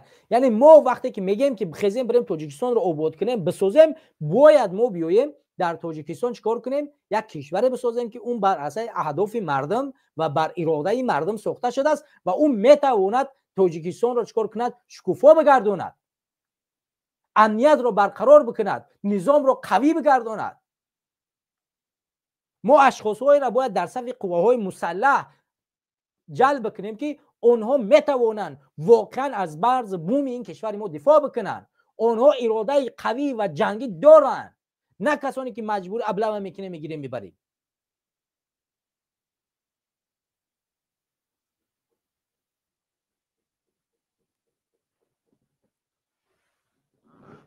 پس باید اومد ایستاد، مبارزه برد، وطن را از ظلم و ستم چیکار کرد؟ رها ساخت. وگرنه همین گونه رفتن میگیرد. همدیاران و هموطنان عزیز، لطفا اگر که زیاد نباشید برنامه را دستگیری کنید، لایک بگذارید، پدلیت کنید نوار ما رو و در روند برنامه کوشش کنید که نظریات بیشتر بنویسید. این میتواند برای پیشرفتی کانال ما کمک کند، پیشرفتی برنامه ما کمک کند که در آینده ما بتوانیم بیشتر به شما کوشش کنیم، کمک کنیم. یک برادر ما پیوست شدن با اسم اشتراک در برنامه. بفرمایید دوست گرامی. السلام علیکم و رحمت الله و برکاته. و علیکم السلام و رحمت الله. بفرمایید برادر. خیلی خوشحالم که در امروز در برنامه شما اشتراک میکنم. و چه گفتنیم؟ یک ویدیو که نشون دادن که در ورزشگاهی در دوره دوشنبه رفته است، آیا که سایه که هست ورزشی که جودو، چه گفتنیم؟ همون چوپلوسی را در بین خلق، در بین میونه، در بین هم جهان شرمنده کردگان. چوپلوسی هر نمود میشده. همین روزی ما همون یک کمتر ویدیوش یکم وقت تماشا کردگی بودم، همه شنیدم. просто چه بگم، یا نمود چوپلوسی هست که یا نمود پدخلامی یا نمود کره هست که شرمنده میاد. تو همون آخر شده جان ورزشگاه تماشا کردن نمیتونی. همون تو що مثلا در چی هست در ویدیو در تریدا همه جا نشون میدن. даже همین شرم آدمیه که همه رو تو آخرش همه رو تماشا کردن نمیتونی. даже همین سپورت ورزش همین کداگان که در چوپلوسی توگری نمیغلطه. با ما کجاش در سیاستیش گپ زنیم، کدام مثال در بین میونی رفتار مثال در دیگه چیش گپ زنیم ده. насколько همین جزیر کداگان که والله تو در عقل آدم توگری نمیغلطه. آخی مایل کدین یک همون نامش همون چه یک نام فامیلیش که میگیره مثال هم آدم اشتام آدم نشون میده در بین نمونه همون نام چیزا بگی تمام مخه صورتای رحمان در همه جا کشال کردگی در دست آدم نام فامیلیاشون با این چی نمود پدخلی میکرده فایرات میکنن در همین اشتراک در بین همین مسابقه که جدا که در جهان رفته است او در 30 چند دولت روی جهان مثال رمو مثال چی افیر نشون میدن تماشا میکنن. شرمنده ترین در روی دنیا عایشه ما تو حضور دیدگی نیستم. عایشه نمیدونم دیگه چه میشه. کدام آدمی که در همون جا اشتراک میکنه در بین همون خود مسابقه که در همون جایی که باشن آدمایی که بلیت گرفتگی در اون اشتراک میکنن یک آدم در پیوست شد از تاجیکستان، یک آدمی خیلی نزدیک ده одам аказу иштирок кардагӣ будад дар ҳамин чи. То есть як тамошобин як балечига иштирок кардагӣ будад. Пешки ҳамин одамое ки овардагиан ҳаминҷо бисёрша мисол ай студентҳо бисёрша ай дигар чиош мега ҳаминҷо мегӯ ман иштирок кардагиду марам гуфтан ман сурата биги будуру ҳамихе боч короче ҳамин намуд мекунӣ ки ҳам як плакати Раҳмонов дар даст метиҳан ҳаминҷо медроӣ баҳс кардан мисол балечи кардан мегирӣ ки ман гӯя баҳона кардам буромадам я баҳона кардам мисол ай ҳам таклифи ҳамин одамое ки мекунанд ки ма бояд сурати Раҳмонов бигирам барам дар ҳамун толоре ки бишинам балечки кинам мисол бардор мега ай ҳамун чи ма буромадам мега дигар дар қатиқай дуромадам нақл кард пасар ақли одам туғри намеғалта ҳамихе рафтан бигира майли чоплусишам шарманда кардагиам бовар куда и туғри намеғалта нахуд тоҷик до такой степени нисби тоҷик муҳоҷир дар тарафи Россия мисол ин қадар рӯзое ки сахт дидестан як кас ба ҳоли муҳоҷири тоҷик намерасад дар ягон ҷои Россия дар ягон ҷо ва ё просто кучун шарманда гардид. як нуқта дар инҷа муҳим аст ки бародар нигоҳ кун. як инсон мисол мегирем ҳамин варзиши гӯштин аст. бале варзиши гӯштин аст ва дар инҷа бояд ашхосҳои аксошу монда шаванд ки қаҳрамонӣ дар соҳаи гӯштин карданд. дураст? ёки ҳамин Раҳмонов дар ҳамин ҷа дар ҳаётиш дар ягон ҷо гӯштин гирифтааст ки плакатҳои ӯ дар майдони гӯштин чикор мекунанд. масалан дар инҷа плакати Рустам кира Расул Буқиевро мебардоштанд мисол мегирем. плакати масалан он як касе ки дар олимпик ҷои якума гирифт исмша фаромӯш кардам дар замони шӯравӣ ва дар изноми Тоҷикистон ва ё ин ки масалан имрӯза ма садомат меморам کسی شما را زنگ زد من صدامو میشنویدم به این خاطر صدای شما را قطع کردم و کسی زنگتون خاموش کردین این باره گیرون کنین میکروفونتون. خب این همین چیزا مثلا از سامان محمد بک و دیگر کسا رو در همین جمعینا میموندن ما مشکل نداشتیم ولی وقتی که یک کسی که اصلا هیچ ربطی به همین ساحه ندارد چگونه صورت‌های ما در اونجا چیکار میکنه صورت‌های ما پرچم دقیق است باید باشه پرچم این نشاندادی اون است که تا از اومدی بله چی میگین از کسایی که در همون جا اشتراک میکنن که از همون کشورن ولی صورت پرزیدنت چیکار میکنه در اونجا همین گراند سلیم همین ابیا در آذربایجان شده در همه دولت‌ها شده بود گرجستان برادر بخشش فایدلو بخشش در بین گپ میدرم یک گپ اینا دورا میریم همسایه دوری که مثلا همسایه ما ازبکستان در المپیاد پاریژ وقتی که تقلیق زد اصول گذشتگی قریب بین هفتم هشتم نمیدونم چندم جور ازبکستان گرفت خیلی قریب دیده آدمی 8 9 10 تا تیلویی با چند نقرگی مثلا مدال چی برد کردن در همین المپیاد همون اهمیت ما هم المپیادی که گذشت با کم کم تماشا کردم اهمیت در همون طرفایی که همون گذشت در طرف اروپا در همون پاریژ یگون спортсмен ягон ҳамун чи иштирокчие ки Узбекистон ки буромада ягон ташна сурати президентшонро бардоштанд на як футболка майкашона мисол дар танашон будак на ягон сурати фақат парчами худшонаву фақат чӣ бугум ҳамун чи меган суруди амилии худшона мисол иштирок кардан байрақшонро бардоштанд аммо як 4 та зудоист дорем ба ҷое ки зудоистошонро мисол дар ҳамун ҷо номбарӣ кунанд ки пешравишон кунанд фақат Раҳмонов Рустам фаҳмидӣ Узбекистон дар олимпиада хеле рӯи чиш нишон дод ҳама одамо дар ҳамон ҷо чоплусӣ накарданд спортсментошон на сураташ буд на гути чиги шуд мисол Узбекистон ба пеши қавру бало нагуфтанд Мирзоев ба пеш ҷаноби оли ягон чи нагуфтанд ягон чи ҳама одамо дастойна мисол ҳамон дастойна вигирифт карданд буромадан ҳама олимпиада омадан шаҳри худшон бо ҳамон падаркое ки кадаги аз тарафи президент худаш набуд дар ҳамон ҷо даже подаркое ки кадаги дар спортсмени Узбекистон президент Узбекистон набуд аҳамияте да внимательно аҳамияти набуд фақат ба мо шароит кадаги буд ҳамин дар ҳамин рӯзи дуввуми дар рӯзи дуюми ҳамин гранд-слем дар душанбе яке аз сарояндаҳои Тоҷикистон дар ҳамун ҳоли исмиш додем нест дар ҳамун ҷо омад иштирок кард ва чанд ҷумлаеро ба забон овард видеош ҳаст намедонам дига дар ҷоз пайдо кардан шояд қийтар бошад ва ӯ мегӯяд ки тамоми ин чизҳоро баргузор кардему барои хушҳолӣ кардани ҷаноби олӣ یعنی هدفی برگزار کردن چنین جریان‌ها از دیدگاه حکومتی‌ها و طرفداران او تنها به خاطر خوشحال کردن یک کس بوده است به خاطر خوشحال کردن جناب عالی من چی گفتم در اینجا برای که یک همین بین یک سال دو سال چند شد که همین جدای تاجیکستان در دست همون که اسماعیل دادگان همون رو پرزیدنت کردگان سروازیر همین جدای وزیر ورزش تاجیکستان کردگی همین رنگ یک چوپلوسترین ور سپورت توغری کردگان در همین بین چیدا مثلا در بین آسیا در بین میونه یا خودشون اسپوز میکنن در وجه مثلا چی بگم یک نمایشندنی یک پاکلامی یک چی بگم یک گروه شامل شدن یک رسیدنی میشده چوپلوسترین به همین جدو بگن تاجیکستان همین میشه نه خود در هم بین ملت بین چندین سیاست‌ها که چندین دولت‌ها برای یا نمود تعریف کنی صورت باشون در وجه با انگلیسی و با روسی و با تاجیکی و با کار و перевод کرده این شرمندگی در دنیا نمیشه این پروسه زدای تاجیکستان که چوپلوس کردگان رحمان و تو مردانش تعریف میکنه صورتش میمونن بعد دیوای رستم شام تعریف میکنن تو همون چیشه همین که با اوچرد رفتن میگه یا نمود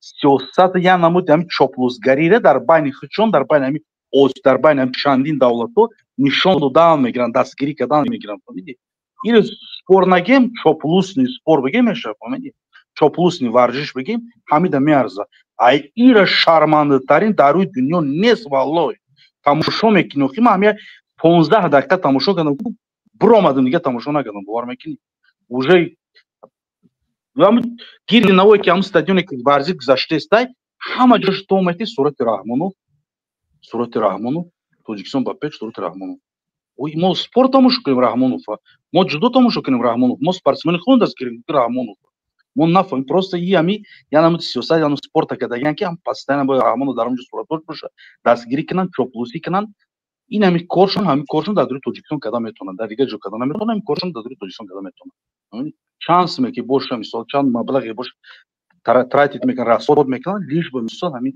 چوپلوسی و подхалиму همین لسیدن در هم بینشون کنن این پالیتیک نیست این просто پسترین در روی دنیا باید نمود بحث کردن نشون میدن نیست بیخال در اینجا 1 میلیون موجه در اینجا عذاب کشیده در اونجا باشه چورتم چوپلوس یک تا دیکتاتور همین спорта гирифтаги кин чӣ коро кардагисан дар ақли одам дугора намеғалта дар ақли одам валлоҳи қасам одамои худо мисол мефаҳмем дига одамои мехондагӣ чӣ бошам мебинем прекрасно мефаҳмем ки чӣ рафтади ин спорт нест и лиш бай полный последи ҳамин спорта гирифтаги чоплустарин дар рӯи дунё кардагиан ҳамин ҷудо шуна фаҳмид дига унчуто чӣ намешавад бо даже мисол ҳама одамое ки ҳастанд ки спорта ки чӣ мекунанд чӣ мегӯянд комментаторо ки ҳастанд ҷаноби олӣ ҳар як чишонда бо таъриф мегӯянд сомону ишу хавру бало намедонӣ ки ман чиро тамошо кунам дар бораи чӣ рафтаистаӣ абсолютно اگر در عموم بگیریم در واقع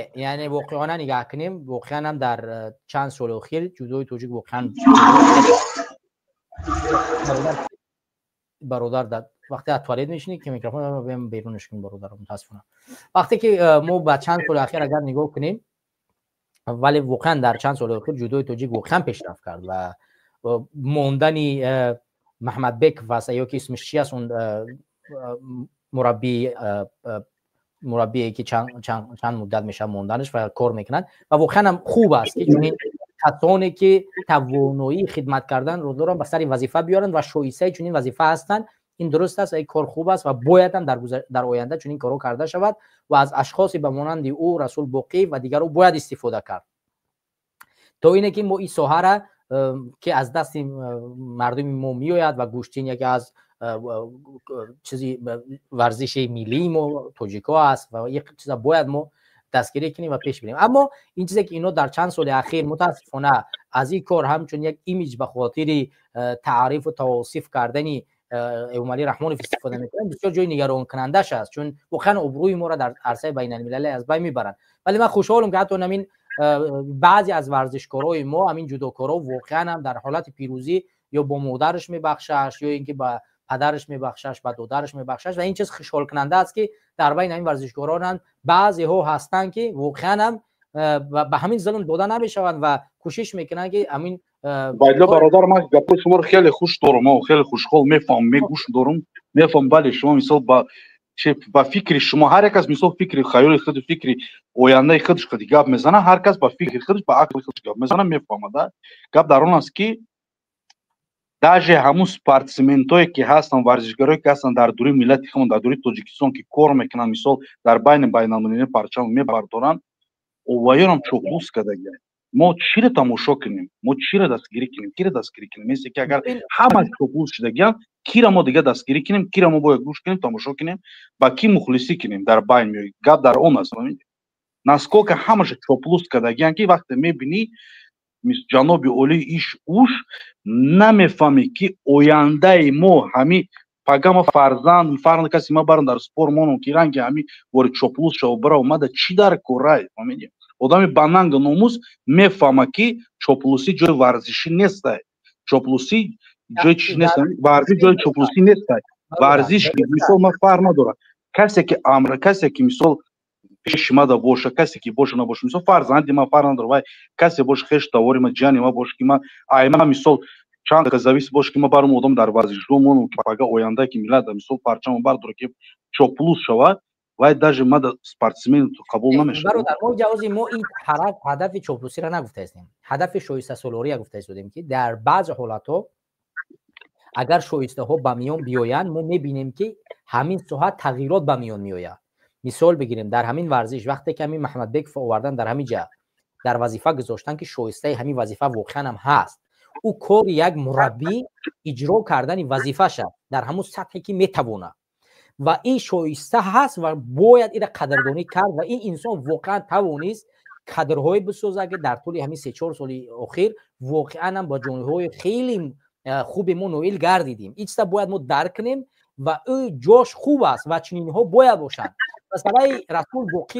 масалан расул боқиев яке аз медале ки ҷои сеюма дар соли бародар бесо ҳамирам чоплус кардагиян тамошо ки чандин варзишҳо чӣ кард ҳамирам чоплус кардагиян мо да паҳлавони тоҷикие ки боша дар халқ мусобиқа кунад дар халқ нишон кард ани чоплус ани лаганбардор ани таърифи қавру балош фаҳмидӣ ҳамаша чоплус кардагиян ин туғри намеқалд дар спорт як инсон вазифа иҷро мекунад масалан вазифаи ӯ ҳози масалан бибинен ҳамин додараш масалан сомон ва он як додари дигааш дора вақте пирӯз мешавад мо намебинем ки номи эмомалиро зиёд бигиранд ки ҳамин як ҷода фақат сомона маҷбур кардан 3-4 бор таъидш кардан баъд номи раҳмонова гирифт дар бештари ҳолатҳо ҳамин кора намекунанд ин худаш аз нишондоди уне аст ки ҳаминҳо воқеан ҳам мехоҳанд ба ҳамун соҳае ки рафта истодиянд ба ҳамун машғул бошанд аз ин соҳа берун нараванд вале дар баъзе кишварҳо вақте ки сиёсат то он дараҷаира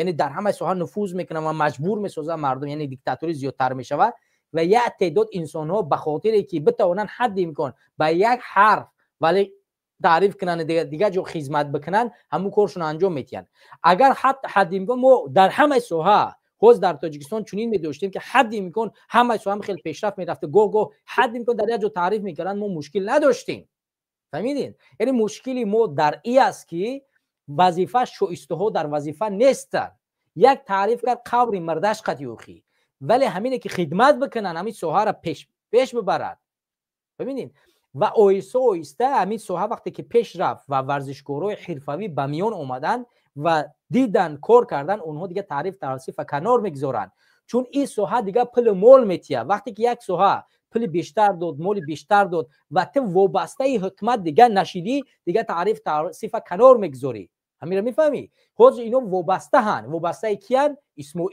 исмоил сармояш аз куҷо аст аз рустам эмомалӣ ва эмомалӣ раҳмонов пас ино вобастаанд айни ҳол ба ҳамин хотир аст ки дар баъзе ҳолатҳо ино ҳамчун спонсор яъне ту вақте мехоҳӣ як футболкаро пӯшонӣ як чиза пироҳан таъриф мекунӣ чун спонсор тай касе аст ки тра сармоягузорӣ мекунад дар ҳамин ҳолат ино ба хотири ҳамун бародар убайдулло дар байни гап метавонам иҷа гап дар он аст ки ман хеле гапҳои шуморо гӯш кардам фаҳмидам як байни шумо гуфтед ки спонсорӣ байне ки мисол спонсорӣ мешавад спонсорӣ дигай чоплусӣ дигай вақте ки чоплус пула нигаҳ накарда мисол чӣ хеле бош одаме ки спортсмен ки боша ай таҳди дил барои миллаташ мисол барои чӣ нангу номус боша дар ягон вақт чиро нигаҳ намекунад мисол як чига таъриф намекунад дастгирӣ намекунад ҷая намуди рафтеста ки улам программа я намуди рафтеста ки спортсментои ки мо 90%аш ҳамаш чоплус шудагӣ рафтагиянд мо агар чанд қадаре ки дар ин барнома спори кунем габи бисёр гап занем ترانو بو یگون ورزش دیگه پیش میشه که بو میبینیم که همین ویدیو برای چیه؟ برای چی که اسپوز کردن یا نمود اینسترومنت کردن تیار کردن که در بین آسیا در بین جهان رحمانوف صورتاشو بردارن رحمانوف در همین سپورتسمنو به همین راه تیار کرده کن بله اسپانسری میکنن نه که مرا اسپانسری کنم مرا اگر بکشن کو من یگون وقت تعریف نمیکنم دیکتاتور من میرم اسپورت روز من در ایچ چوپلوس نمیشم برادر موضوع ایسنا برای ما موضوع دیگه ای هم داشتیم برادر حرف درست است در زمان انتخابات پرزیدنتی سال 2019 بود اگر اشتباه نکنم معین مشخص بود که تمام این ورزشکارا را مجبور ساختن از ایمالی رحمانوف خب دیگه دقیق است اون چیزم ما منظورم شایسته سالاری است که در بعضی حالت‌ها کسایی که در وظیفه شایستن اونو باید باشند و مانند محمد بیکوف شایسته این وظیفه هست و باید امثال اینها باشند و اینها نباشند هر ساحه پیش نمیره. من مثلا من برن در ساحه ورزش مثلا نوزی برن مربی سرمربی مثلا من ورزش جودو را یاد ندارم یک بار در اون جوانی در بعدا اومدیم در روسیه در ساحه جودو چند کار کردیم حالا نمیتونه مربی باشه پس کسی که در این ساحه خدمت کرده است تجربه داره و توانایی داره او را باید در ساحه گذاشت به خاطر مشکل نداره برادر در بعضی حالت‌هایی هست اما چوبلوسی خود گفتگی دقیقاً است و باید این از بین برده شه به هر راهی این چوبلوسی ما از بین میبریم کسی دیگه از بین برده نمیتونه برادر من خود برادر الماس و دیگرها از راه مبارزه از راه گفتن از راه باید بین این ورزشکارا ما بفهمونیم که کار شما تعریف توصیف کسی نیست کار شما فقط مدال آوردن به مردم است سهمیه شما مردم است پل شما از جانب مردم است مردم برای شما میتیه ساحه ورزش تاجیکستان اگر امروز پیشرفت کنه مالکیت تاجیکستان از مردم ایوخی همین بودجه کشور از جیب مردم میاد پس نباید این در نظر بگیریم که نه فقط از جانب اموالی است ولی به هر صورت امروز متاسفانه در تاجیکستان همین حالت هست و کوشش کنه تو قدر بتونه تعریف توصیف نکنی چوپلوسی نکنی تا اون درجه که امکان است پافشاری کنه ولی در حالتی که گفتم در حالت مرد قرار گرفته بس در اون حالت هیچ گم نداره که اجازت از دیگه در اون حالت سلام علیکم عبدالخلیل برادر عبدالخلیق خوش اومدی با برنامه و علیکم السلام سلام علیکم منم راستش درباره همین سپورت کمتر گفتنی بودم بله فرمایید واقعا هم برادر عذر ما برآمدم برنامه خیلی خوشحالم که با شما اشتراک کردم خیلی چیز به برنامه را دستگیری کنین ان شاء الله بود دیگه برنامه رو اشتراک میکنیم حتما ان شاء الله زنده و سلامت باش برادر تشکر از خب چی گفتنی واقعا هم سپورتسمن‌های ما زحمت میکشن چخیلی که شما گفته بگیم که بودجه دولت نو در تاجیکستان کم سپورتسمن‌هایی که هستن که میرن در خارج اشتراک میکنن که از بگیم که از بودجه دولت اونها کمک کرده میشن نه زیاد انسان ها مستقلن در بسوم خودشون میرون حکومت یگان چی یاردمشون نمیکنه بعضی هاشا زیاد چه کیرا اونو خورکشف بود کو اسمش چی است اگر بچه در کامنتاری بنویسن در سال 2021 بود در روسیه چمپیونات جهان بود و جای دیم هم سزاوار شد اما انسان وقتی میخواست سفر کنه سوم نداشت بروه همون مردم جمع کردن بلیتش گرفتن روسیه رفت در اونجا جای دیم گرفت یعنی اولین مدالی که با نفوذ در اونجا جای دیم ما سزاوار شده و همین خورکش رو گرفته بودش اسمش در یادم نیست اگر بچه‌ها در کامنتاری کمک بکنن و او من اون را اخبارش خوانده بودم همون زمان یعنی اون چیزی که خودت میگه دقیقاً حقیقت داره اون چیز خورکش از پلی مردم رفت اونجا جای دیم گرفت حکومت کمکش نکرد بله بعد همین باز هم همین ها هم همین سپورتسمنت ها هم بگیم که میروند بگیم که بورد میکنن یا که میبرن بعد بگیم نمیدونم که صورت رحمانوف هم میزنن در میپشونن یا که میگن که با تشبوس رحمانوف برادر عزیز تو رفته زحمت کشیده بگیم که رفته یک کس هوچ کرده با تخته پشت زده چخه تو من خودم چخه من زور باشم میگم که رحمانوف با تشبوس رحمانوف منظور شدم نه من مهنت کردم من خودم این ندارم یا که نخوای بدون که شما را رحمانوف کمک کردگی باشه گپ تو نداری با خدا اگر همین حکومت برای همین سپورتسمنت ها کمک بکنه یگان تاش نو میخواد چه نگیره بزنه بگن که اومالی رحمانوف در همجا برید گپش نداره نه که زیادی همین سپورتسمنت ها برادر عزیز میبره مهنت میکنه بگیم این زحمت ها میره و در آخر میای بگیم که نم یک نفر دیگه میبخشیش یا که یک نفر دیگه رکلام میکنی شما خودتون بگین بعد چی بازم درباره وای بود مردم باید که مردم ما باید با یکون همسایه کشور باید بروند واقعا هم همین کاری برادر شرافالدین خیلی کار خوب بود این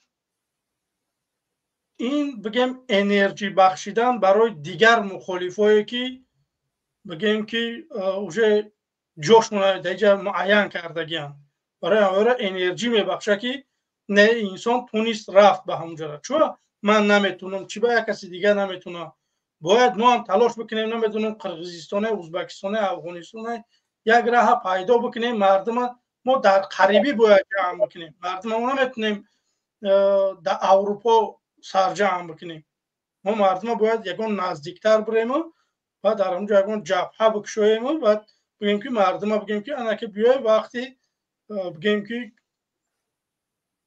یکون کار فیل است و همین خاطر باید مردم مخالفه که در اروپا هسته خواهش ما همین است که برادرای عزیز شما به طرف نباشه همون نفرایی که اوجه در اینجا اوجه بگیم نمیدونم شهروندی گرفته و نمیدونم زندگیتون خوبان باید شما مشکل کشا باشه برای که شما اومده چند سال پیش مثال در اینجا خودتون گرفته ولی ما نگرفتیم خودمون و مثل دیگرها اگر من شهروندی همین دولت ها را اگر میگیرم باور بکنه من آماده هم که تاجیکستان برم باور بکنه و همین خاطر کدومیت که شهروندی داره کدومیت حجتات درسته میتونی یک جا سفر کرده بگیم که بیای یک جبهه بسازیم در یک قریبی در اروپا بخدا یک برادر برآمد گفت که شما بگیم که مخالفای صفروای هسته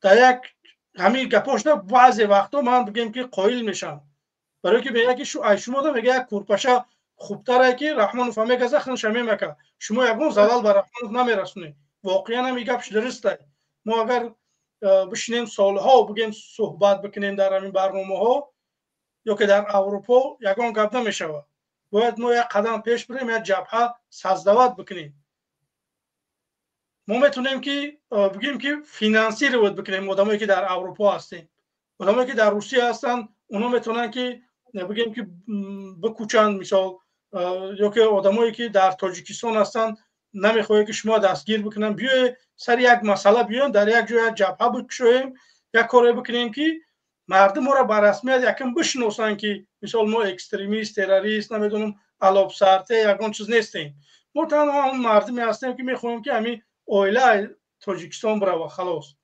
یگان چیز دیگر نمیخواه یگان کس بازم همین بگیم که همین مردم مخالفن که مثال میبراین میگن همین مردم که برادرای عزیز شما کار نکنه روزای انقلاب یا که وقتای انقلاب یگان به ترتیبی یا که یگان چیز من یک نوار او روز تماشا کردم در گیجو بود در یاوان با فکرم یک جودا بزکشی میشه باور بکنه که هایکو نخه پاولی پری موسرش کردیم در یک بزکشی ده بچه آدم رفت یک جو موسر کرد میگیره و جا پری رو داره باید جا همه محل تازه باشه این مردم ما را هم قشد همین قدم میفهمونن که موسر تا قفای خودت بچین باور بکن و همین خاطره که ما همین برنامه ها دمه برای میگیم که برادرای عزیز باید ما کار بکنیم که یگان شاخی درخت شکسته نشود باید یگان نفر بگیم که بگیم قصدگیری نشود اگر یگان دلیل داره یگان چیز داره در حکومت اینا میای میگه که همین انسان بگیم که همین کارها را کردگی بود بگیم حکومت جدید بگیم که مسئلهش میبینه این خیلی نیست که من با چند نفر قصد دارم باید برم اونو را یگان کار بکنم این کار درست نیست برای که یک مدتی که نمیدونم 3 ماه یا 6 ماهی که وقتی رحمانوف میروه بازم برقرار کردن حکومت همین مدتی وزبین ترین برای همین ملت است که باید همین مدت همین چیزا باید پشت سر بکنه همیشه باید تحمل پذیر باشه باید بگیم که یگان کاری غیر قانونی نکنه بعد یک دولتی که بگیم که برقرار میشه میتونه که اگر یگان انسان بگیم یگان جنایت کرده است یگان چیز کرده است دلیل داری پیشنهاد میکنی حکومت آینده انشالله که امیدواریم که این چیزا را میبینه و همین خاطر باید ما کاری بکنیم که یک قدم پیش بریم و یک جبهه بسازیم نفرهایی که بگیم که به مثل برادر شراف‌الدین هستن باید این خیلی نفرها شما راه بکشوین انشالله که شما را بگیم رنگ گوهری که چشم نگاه میداریم که در پای شما خور نزنم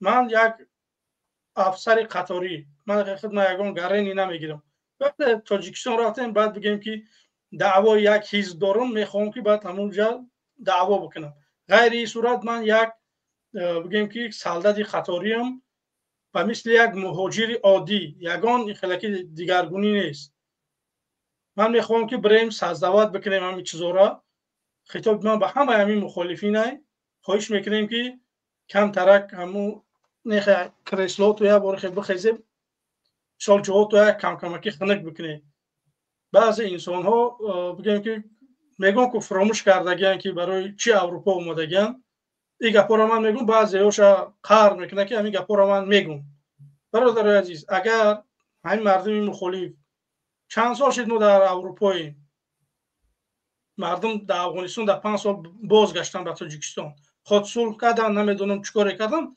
برگشتن ما در 10-12 سال میشوه که بگیم که نمیتونیم که یک قدم پیش بریم سبب در چیه من سببش در همین قچه فهمیدگیم که آدمی که بخواه که دولتش بروه نباید اروپا بیایه باید بگیم که همسایه کشورش انتخاب بکنه برای که زندگی مردم افغانستان ای تاجیکستان پستر من فکر میکنم اونجا میره عذاب میکشی نمیخوای که در اونجا باشی کمتر کار تیزتر میگیری یک قدم پیش میره ما اروپا اومدگیم زندگی ها 100% کسی میخواه مرحمت دوزی اگر اون کسی بگوی که بیای سرجم بشیم بریم سر یک مسئله بیاییم یکی شما میتونه بری بکنی گپ من نمیکشه که من خودم نمیتونم من بتونم شما نمیپرسم با خودم که میرم لبوی نمیپرسم یگون نفر میرم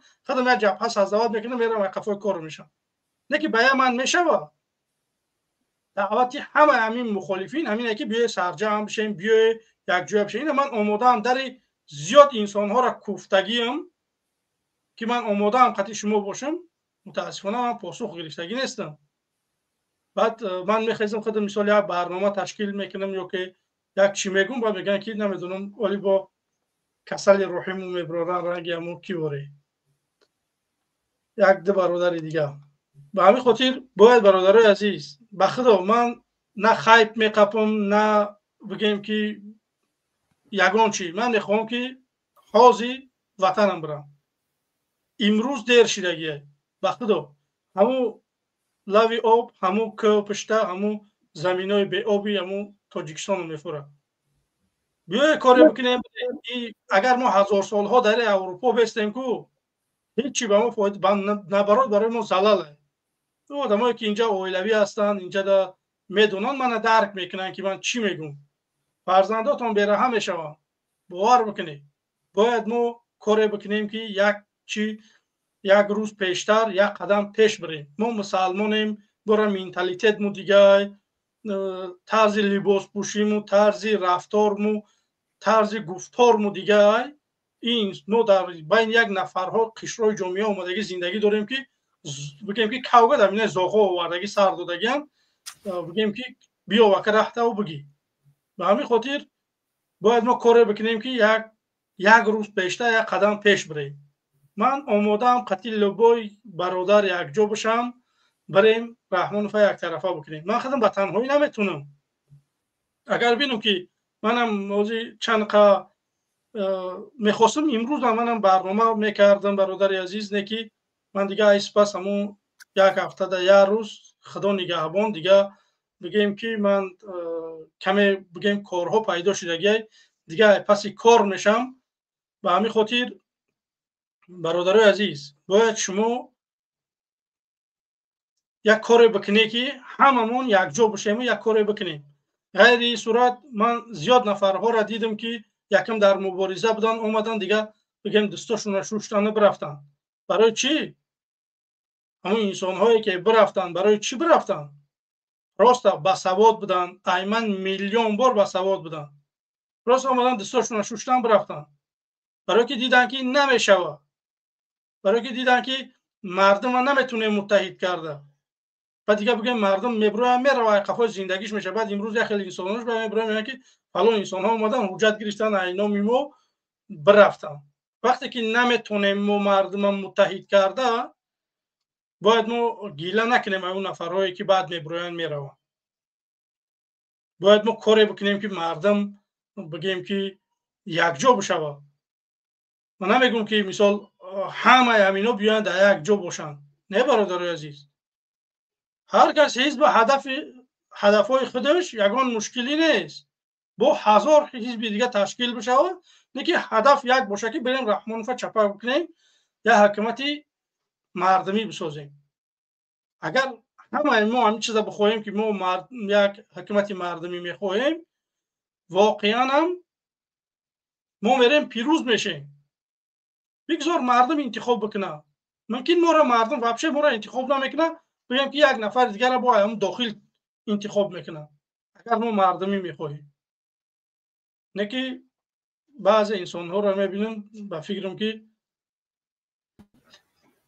یان باشن. به همین خاطر خواهش میکنیم که برادرای عزیز به طرف نباشه، ما را دستگیری بکنه، بیای یگان کار کرده بتونیم در دست جمعی. غیر این صورت ما به تنهایی یگان کار کردن نمیتونیم. اینجا سالها میشینیم صحبت میکنیم، دعوت میکنیم. من متاسفانه اینقدر دعوت کردم چندین نفرها میبرن صحبت میکنن. من گپ ندارم، نه که چیزی که من میخواهم مثلا کمه برای اون چیزا.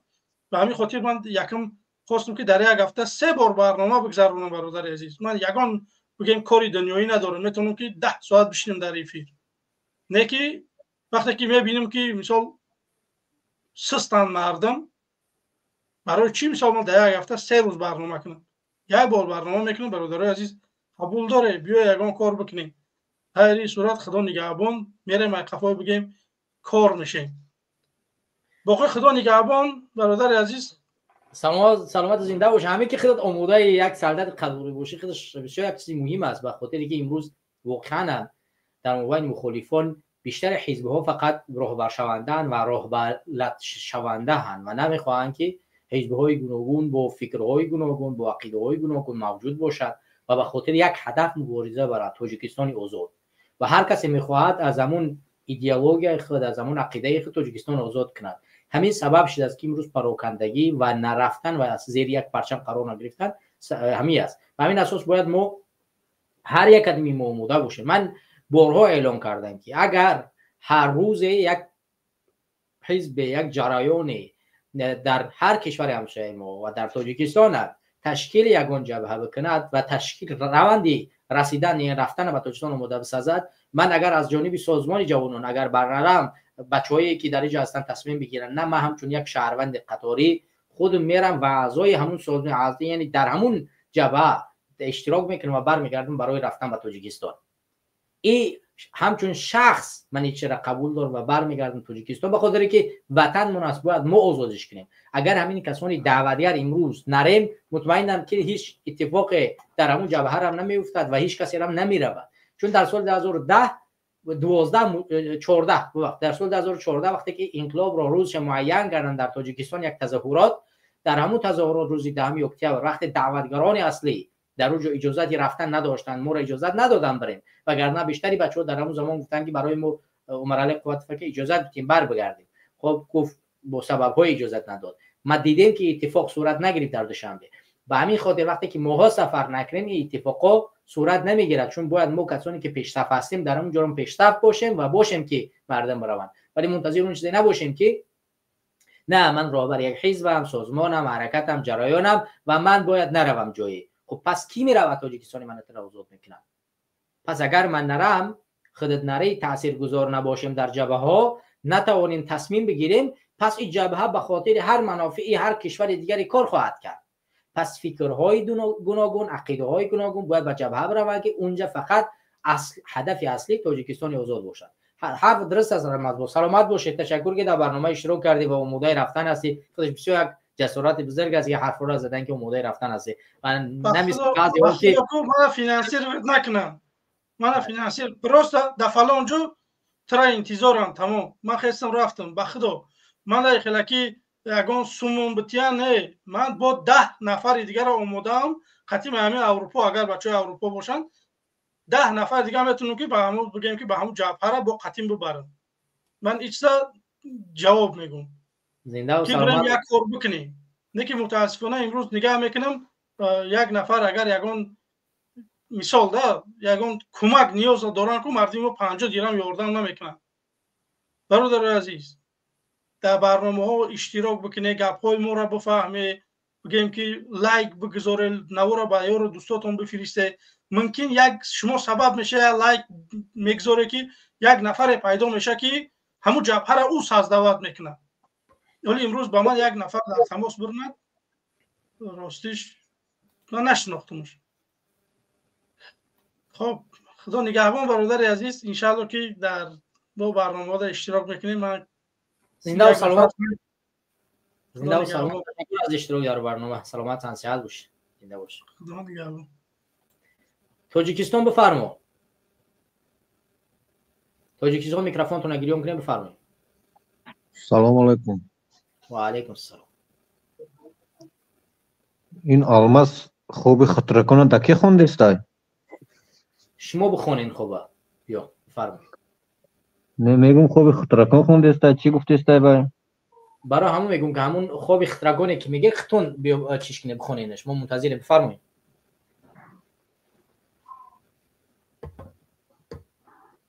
بیا که شروع کنید. شما خیلی میخونین که بیا.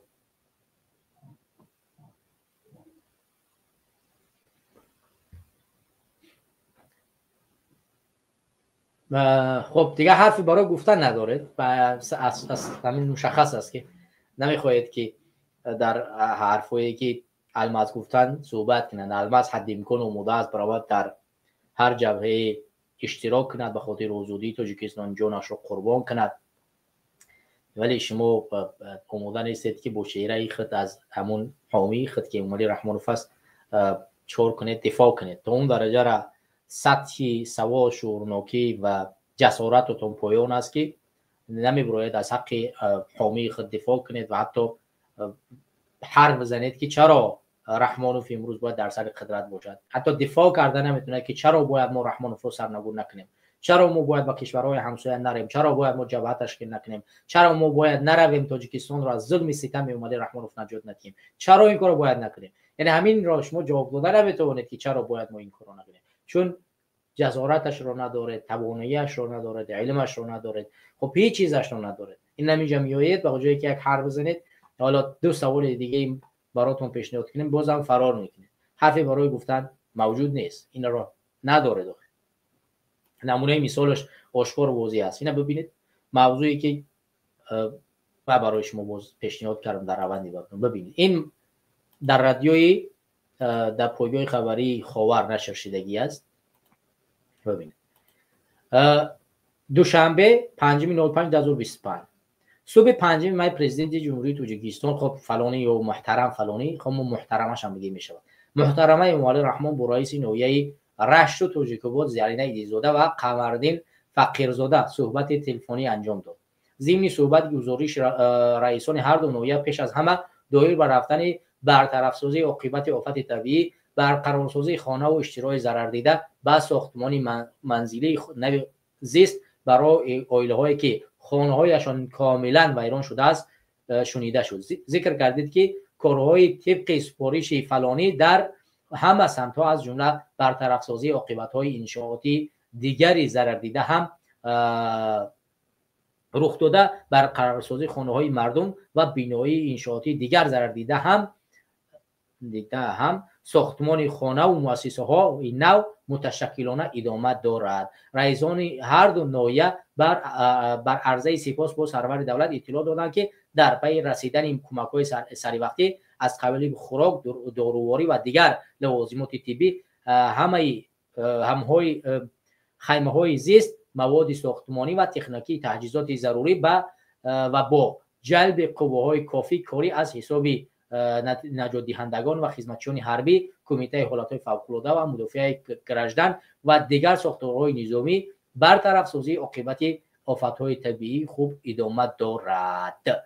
ببینید خب در اینجا درباره امامعلی رحمان گفتن که سرور دولت رحمانوف تاکید داشته است که کارها با صفت خوب و سرعت بلند به راه مانده شود و کوشش به خرج باید کرد که هر چیز زودتر شرایط زیستی مردم ضرر دیده مهیا گردد. سرور دولت محترم خب همچون با جریان کارهای کشاورزی خب ایش ممکنه. حالا اینو ببینید، این یک جریانش است. جریان دیگر رو ببینید. حالا این چیزی است که روز 16 اپریل زمین لرزه صورت گرفت. حالا ما به خاطر این چاپلوس نشان بدیم و هم از جمله یک موضوع برنامه ما هست.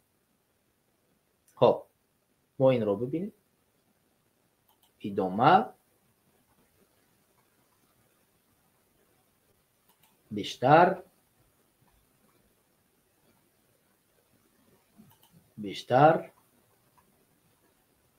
خب در اینجا نیست، من اینجا اسمش رو بنویسم. خب در حالی که ما میتونیم از زبان خودمون هم بگیم، مهم نیست که دیگه از رادیوی آزادی پیدا کنیم. در حالی که قمردین یک ساکن نویه رشت از جماعت هجبورک هست یا از دهات هجبورک هست اگر اشتباه نکنم، او بر رادیوی آزادی گفت که در همین بعد از اونی که امامعلی رحمانوف ارائه کرد، اشاره کرد که باید در کوتاه‌ترین فرصت به کسانی که ضرر دیدن در ناحیه رشت کمک رسانیده شود و از جمله کسانی که خانه‌هاشون واقعا کاملا از بین برده شدن، اون خانه‌شون باید تعمیر کرده شود و اونها باید کمک رسانیده شود. ولی از جانب حکومت به قمردین همین ساکن ناحیه رشت یگانچ رسیدگی نیست، نه کمک خانواده برای که خانه‌اش کاملا از بین رفتگی از لوازمات خانگی، نه کمک اقتصادی یگان پول براش رسیدگی نیست، نه کمک غذایی، نه طبی، یگان چیزی برای این خانواده نرسوندن. ولی وقتی که اینو حرف میزنن، چگونه حرف میزنن در صورتی که یگان کمک به خانواده قمردین نمیرسد.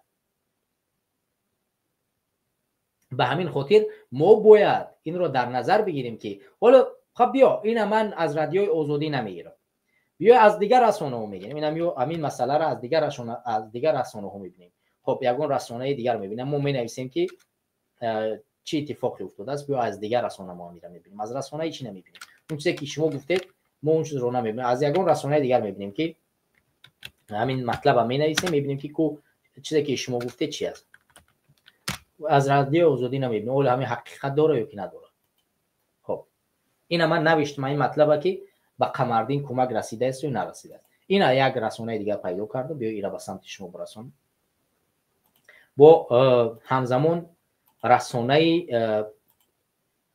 مردمی رشت به دست از اینجا پیدا شد. من از گوگل اینا را پیدا کردم، رسانه اینا اینجا میبینه. از صفحه، اسم صفحه چی است؟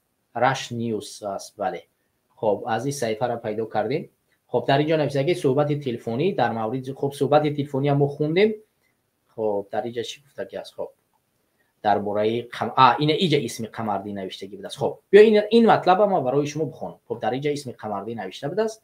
خب در اینجا نوشته که خب در اینجا معلومه، اما طبق اطلاعات رسیده از خود ساکنان نه همه منطقه این کمک ها رو گرفتن، از جمله قمردین قدیلوف ساکن 64 ساله دهه هزار چشمه ناحیه رشت، ببخشید من دیگر ناحیه نام گرفتم در روجا، که خانواده‌اش در زمین لرزه از 13 اپریل سخت آسیب دیدند، میگوید که تا حال یگان کمک به او نرسیده است. ما خودمون با دستگاه خودمون خانه ها را کنده ایستادیم، نه خیمه هست، نه آب آشامیدنی هست، کمکایی که گویا میرسد به ما نرسید، میگوید او. ببینید تا حال یعنی این کمک نرسید. وقتی که ما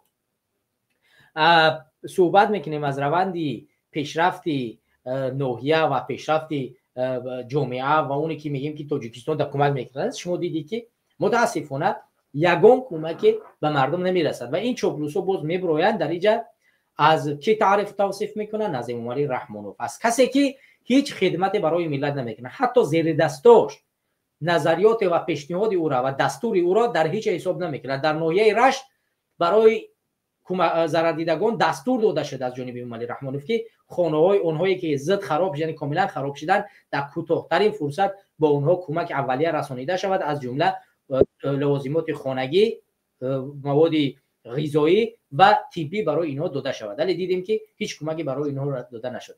ریگری بفرمایید. و رحمت الله و برکاته. و علیکم السلام و رحمت الله. بفرمایید دوستی رو. امیدوارم خوب هستی برادر. زنده و سلامت باشید. الحمدلله. تنصیحتیم برادر. خیلی شادم برادر جون. برنامه گپای خوب میزنی برادر جون. برنامه یکی المزدم در اومدین. همین خیلی شما مخالفا مثال که به چهره میبروین، برنامه یک دیگر تان در بروین. اگر خیلی خوب میشه برادر جون. از شما من خیلی خواستندم برادر. من ریگری من میدونه اکی الماس کتی هم گپ زدگیم، اکی محمد اقبال کتی هم گپ زدگیم. برنامه شما ده ممکن اشتراک کرده باشم یکون بار، نمیدونم در خاطرم نیست راستی گپ اوقا یکون سال پیش اگر کرگی نباشم اشتراک نمیدونم. ما باید سرجم شویم برادر عبیدالله اکا جان.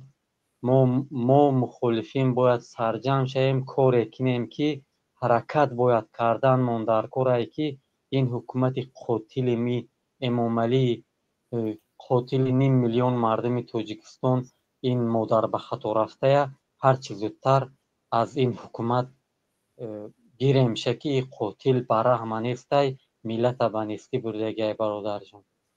ما باید حرکت کنیم. برادر ریگری از سوالات یک اگر یگون حزب حرکت سازمان یگون جریان در یگون کشور یک جبهه تشکیل کنه، کشورهای همسایه فرقی نمیکند، حالا افغانستان است، چین است، که نمیدونم ازبکستان است، قرقیزستان است، آیا خودت آماده رفتن هستی به همین گونه جریان پیوستن هستی؟ الحمدلله انشالله 100% آماده ایم برادر جان. بله. خودت یک سوال دیگه که آیا منتظری که به یک حزب یا که شخصی دقیق این چیز تشکیل کنه میره، یا که فرقی نمیکنه هر یک تاجیکستانی که همون را تشکیل کرد و دعوت کرد سفربر میشه؟ برادر جان من اگر انسان در درون باشه من زده میرم، کاروی کانکریت نده جا به جا پریده میرم. من یعنی برای من این چیز مهم است، بخاطر که ما باید به مردم تاجیکستان باید این گونه باشیم که اگر جبهه از جانب یک انسانی، یک حزبی که واقعا هم فرقی نمیکنه در مخالفت باشد، کم یک شناخته باشد که حد امکان یک دامی از جانب حکومت نباشد، اگر هر کسی از این جریان ها همین کار انجام داد، باید همه مبارزان، مخالفان، نمیفهم هر کسی که برای آزادی تاجیکستان نفس میکشد باید آماده باشد برای بازگشت و برود تاجیکستان آزاد کنه. من به این نیتم، به این هدفم و عقیدم این است. وگرنه ما در این گونه منتظر یک حزب و حرکت و جریانی دقیق باشیم، پس در همین راهمون در همین بحرانمون باقی میمونیم و دیگر تاجیکستان همین گونه در زیر ظلم امامعلی رحمان باقی میموند. به این خاطر این سوال رو کردم برادر. البته طوری قید کردی برادر. ما باید دیگر حرکت کردن در کره. من مثال برادر الماس کدی چهرم خیلی واتساپ کدی گپ زدگی میدونه و من همیشناسه برادر. نامش چی بوده فراموش کردم برادر. اکی محمد اقبال هم من همیشناسه. مثال اگر خواهین منم شما کتی نمراتون هسته اینا میگیرم چی مثال همین نمر شما این برادر.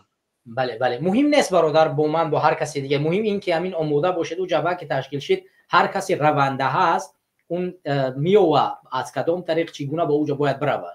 من خودت هر کسی که هستیم ما میبینیم که هر کسی که این جبهه را تشکیل کرد برای رفتن تاجیکستان آماده شد، ما منتظر میمونیم و هر کسی این چیز تشکیل کرد نه من انشالله که باید برای تشکیل چنین یک حالت مساعدت بکنم، چون ما از دید ما باید به مانند سال 1392 باید داشته باشیم یک جبهه‌ای که باید بجنگه، باید از ظلم این ستم امامعلی رحمانوف طریق یک جبهه نجات بیاییم. اگر نه ما همین گونه رفتن میگه اگر امامعلی رحمانوف برای درست دیگرگونی در تاجیکستان نمیارد باید ما راهی دیگرش هم ببینیم.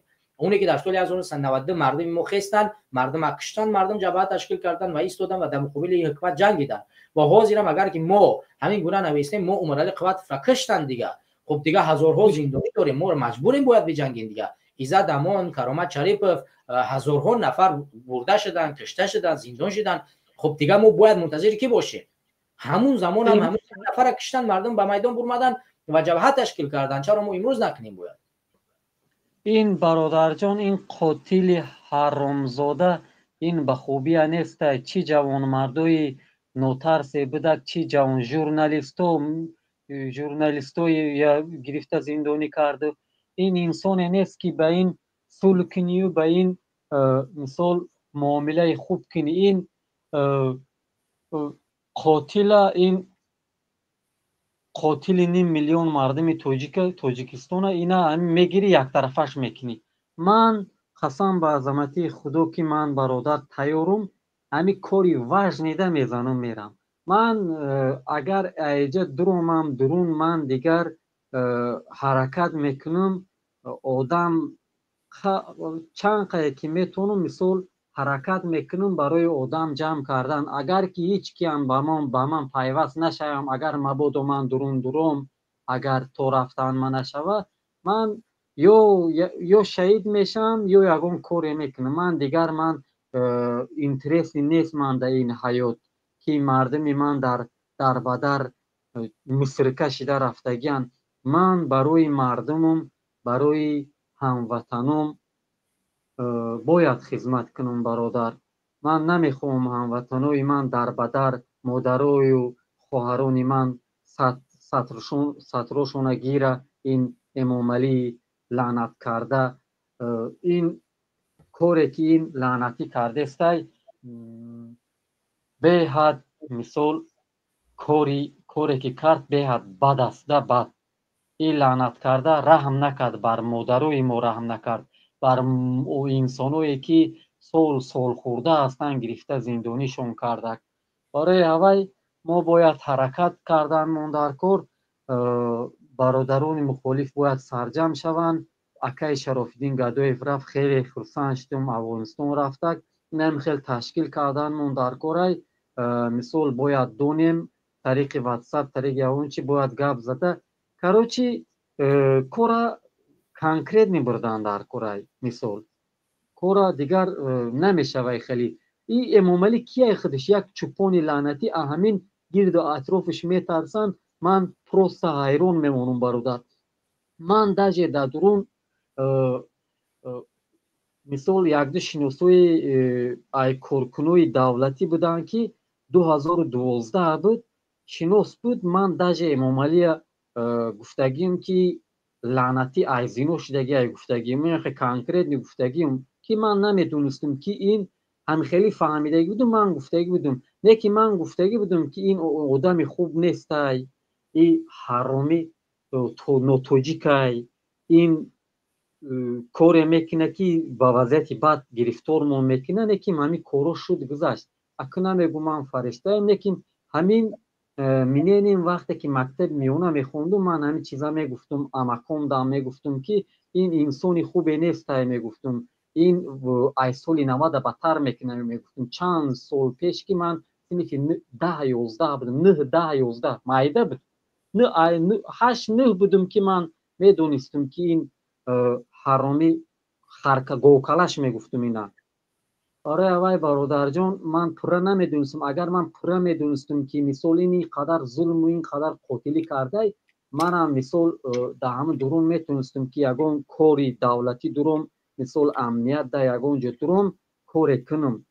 من خیلی تعریف نمیکنم برادر عبیدالله اکجون. من انسانی که اگر مثال ظالم باشه، مثال من گناه نداشته باشم، من ظلم کنه، من وای تسلیم خیلی انسانی نیستم که من تسلیم شوم. من یک روم یعنی خیلی زده کشن اگر من هیچ تسلیم نمیشم. من انم خیلی اینم خیلی صغیره ام برادر. من هیچ وقت تسلیم نمیشم. اگر که من میدونستم من همون وقت یا نابود میشدم یا نابودش میکردم. لعنتیا پروست من نمیدونستم. من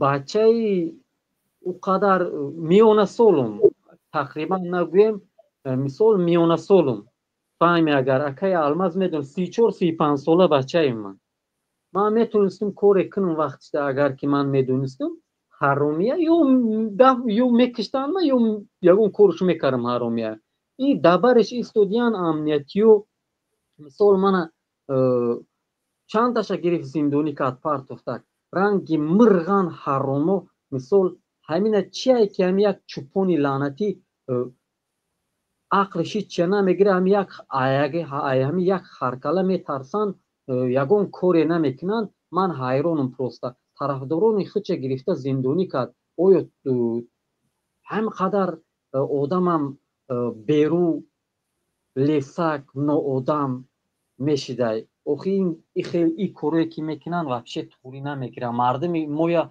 در حقیقت این امامعلی ترسو کد پارتوف من پروست حیران میشم کورکنوی دولتی دکی گنرالاش چی دمو وزیراش چی امنیتیاش من حیرانم که مثال زیدی هوای هم در همون درون هستن هوایو یگون کوری کرده نمیتونن همین چیز ده من حیران میشم که مثال در اختیار مثال یک چست دارن کماندیروی چست هوایو ترسیده استودیان اونا شو برای ایکیایی که همی این یک آدم ایوخی لعنتی این اوخی خچه پیشو گرفته خچه خدا گفته است مردم همه بدین کت پارتوف یک سبب بدبختی همه بدبختی همین است که برادر مویا این توانست که در 33 سال مویا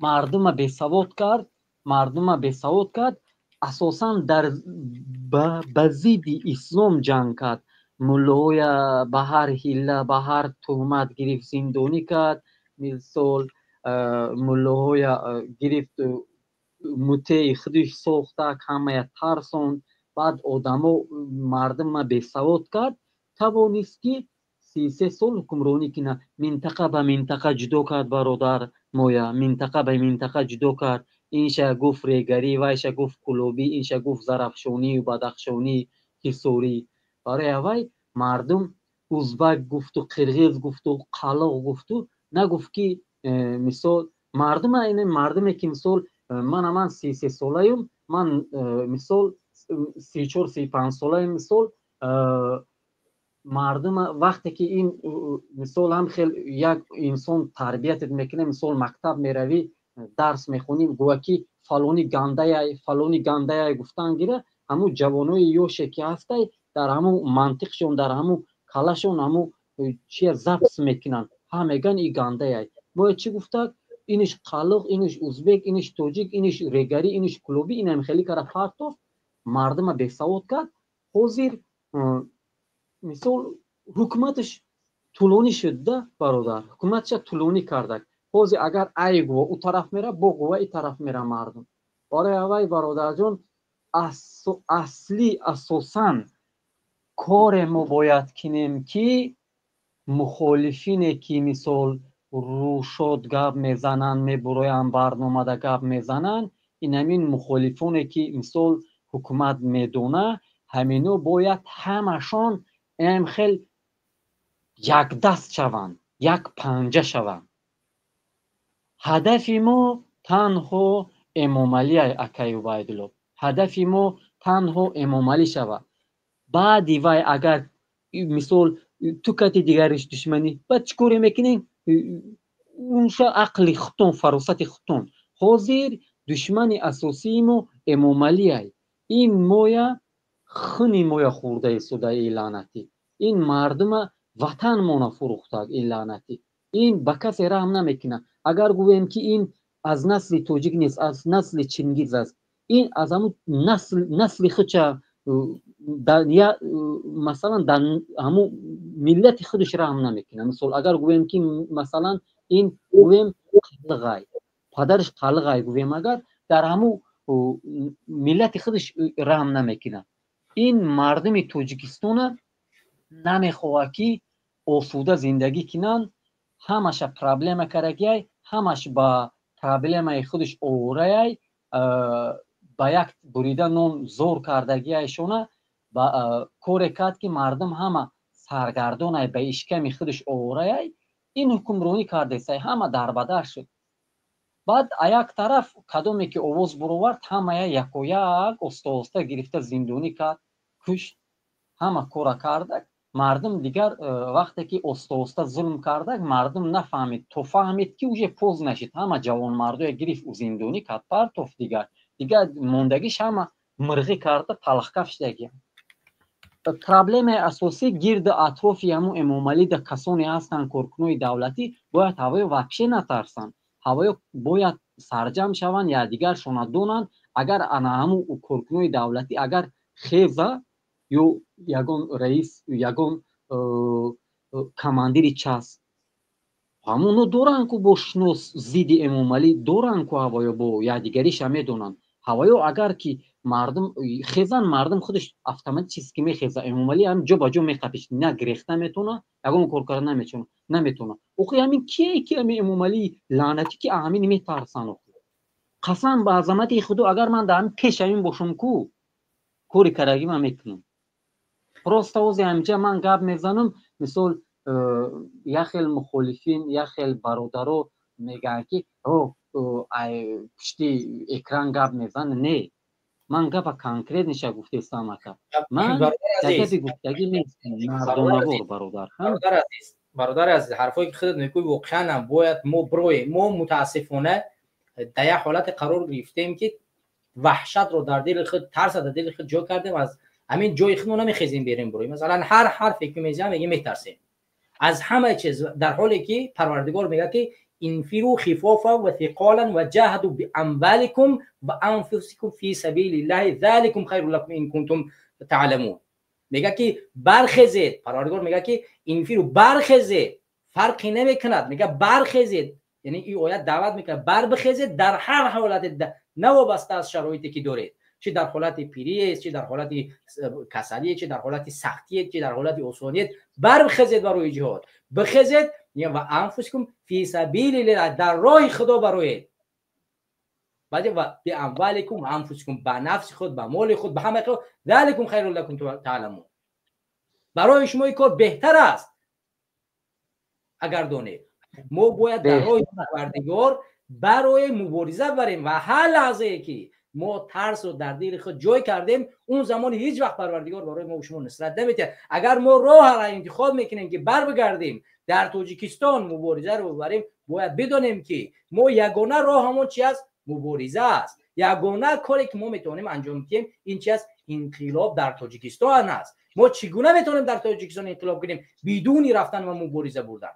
мо ягон кор карда наметавонем. парвардигор дар ояти дигари сураи Бақара мегӯяд ки худо ҳеҷ касро ба ҷуз ба андозаи тавоноиаш вазифадор намекунад. моро имрӯз вазифадор кардааст ки бироем дар роҳи муқаддас биҷангем. бояд бироем мубориза бибарем, бояд бироем ин зулм аз сари мардуми тоҷик гум кунем. бародарҷон, бибин вақте ки мо ин ҳарфро мезанем, маънии ӯро надорад ки мо худамон ин кора намекунем. агар инам имрӯз мо шумо бироем эҳсос кунем ки мо иттиҳодем, сарҷамъем, дар канори мо ҳастанд бародаро ва мераванд ба хотири мо ҷоншона метиҳанд, на ин ки моро мефурӯшанд. мо ин ҳам имрӯз сафар мекунем ва мерем ва дар муқобили ин ҳамин зулм меҷангем. туғри меги бародарҷон, ман ҳамин як баъзе ҳолатҳо як теъдоди инсонҳо мегӯянд ки не, тарафи дигар яъне Эмомалӣ раҳмонов дар назар мегирад, ӯра мусалмон аст, ира мусалмон аст.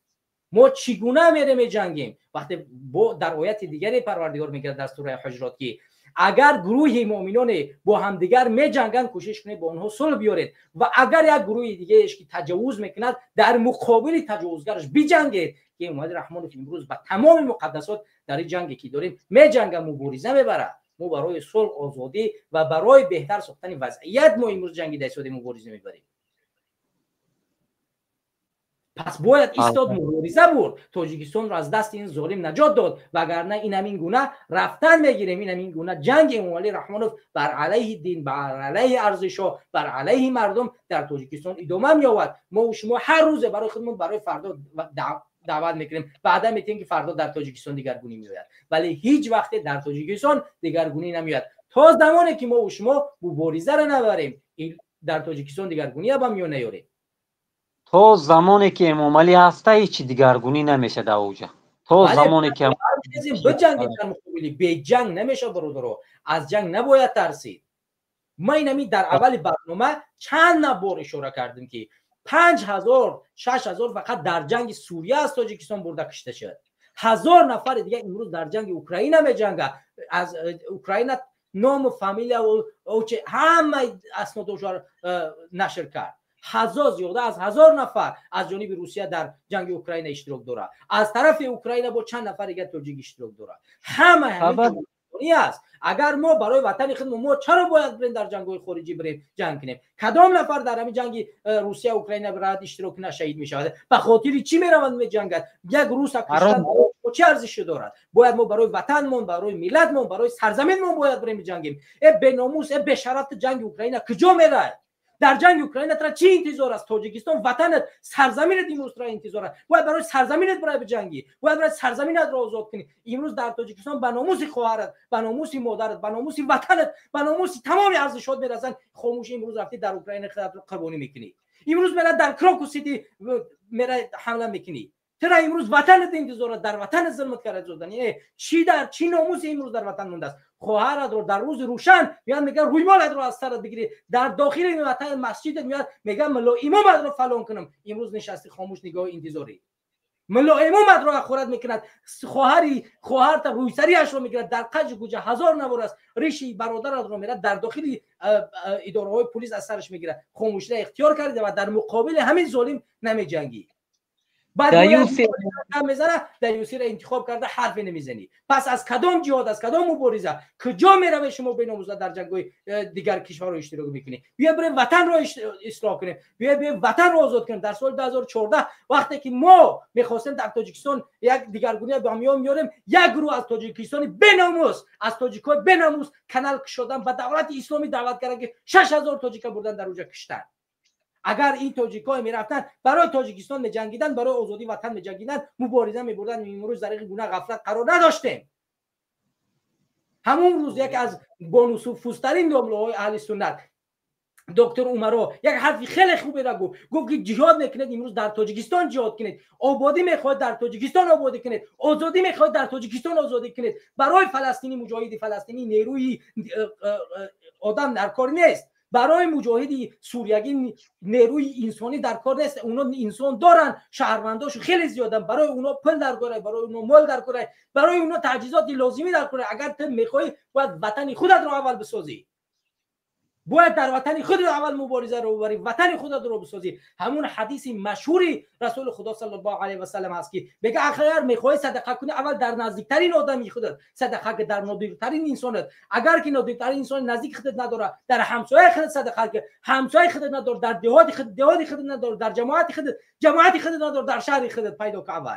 بعد بالاتر برم. ما باید اول وطن خودمون رو آزاد کنیم، در وطن خودمون اول دیگرگونی به میان بیاریم، بعد بر بخیز مرگ جای دیگه رفتنیم. وطن خودمون رو امروز گذاشتیم رفتیم در چون چیکار داریم؟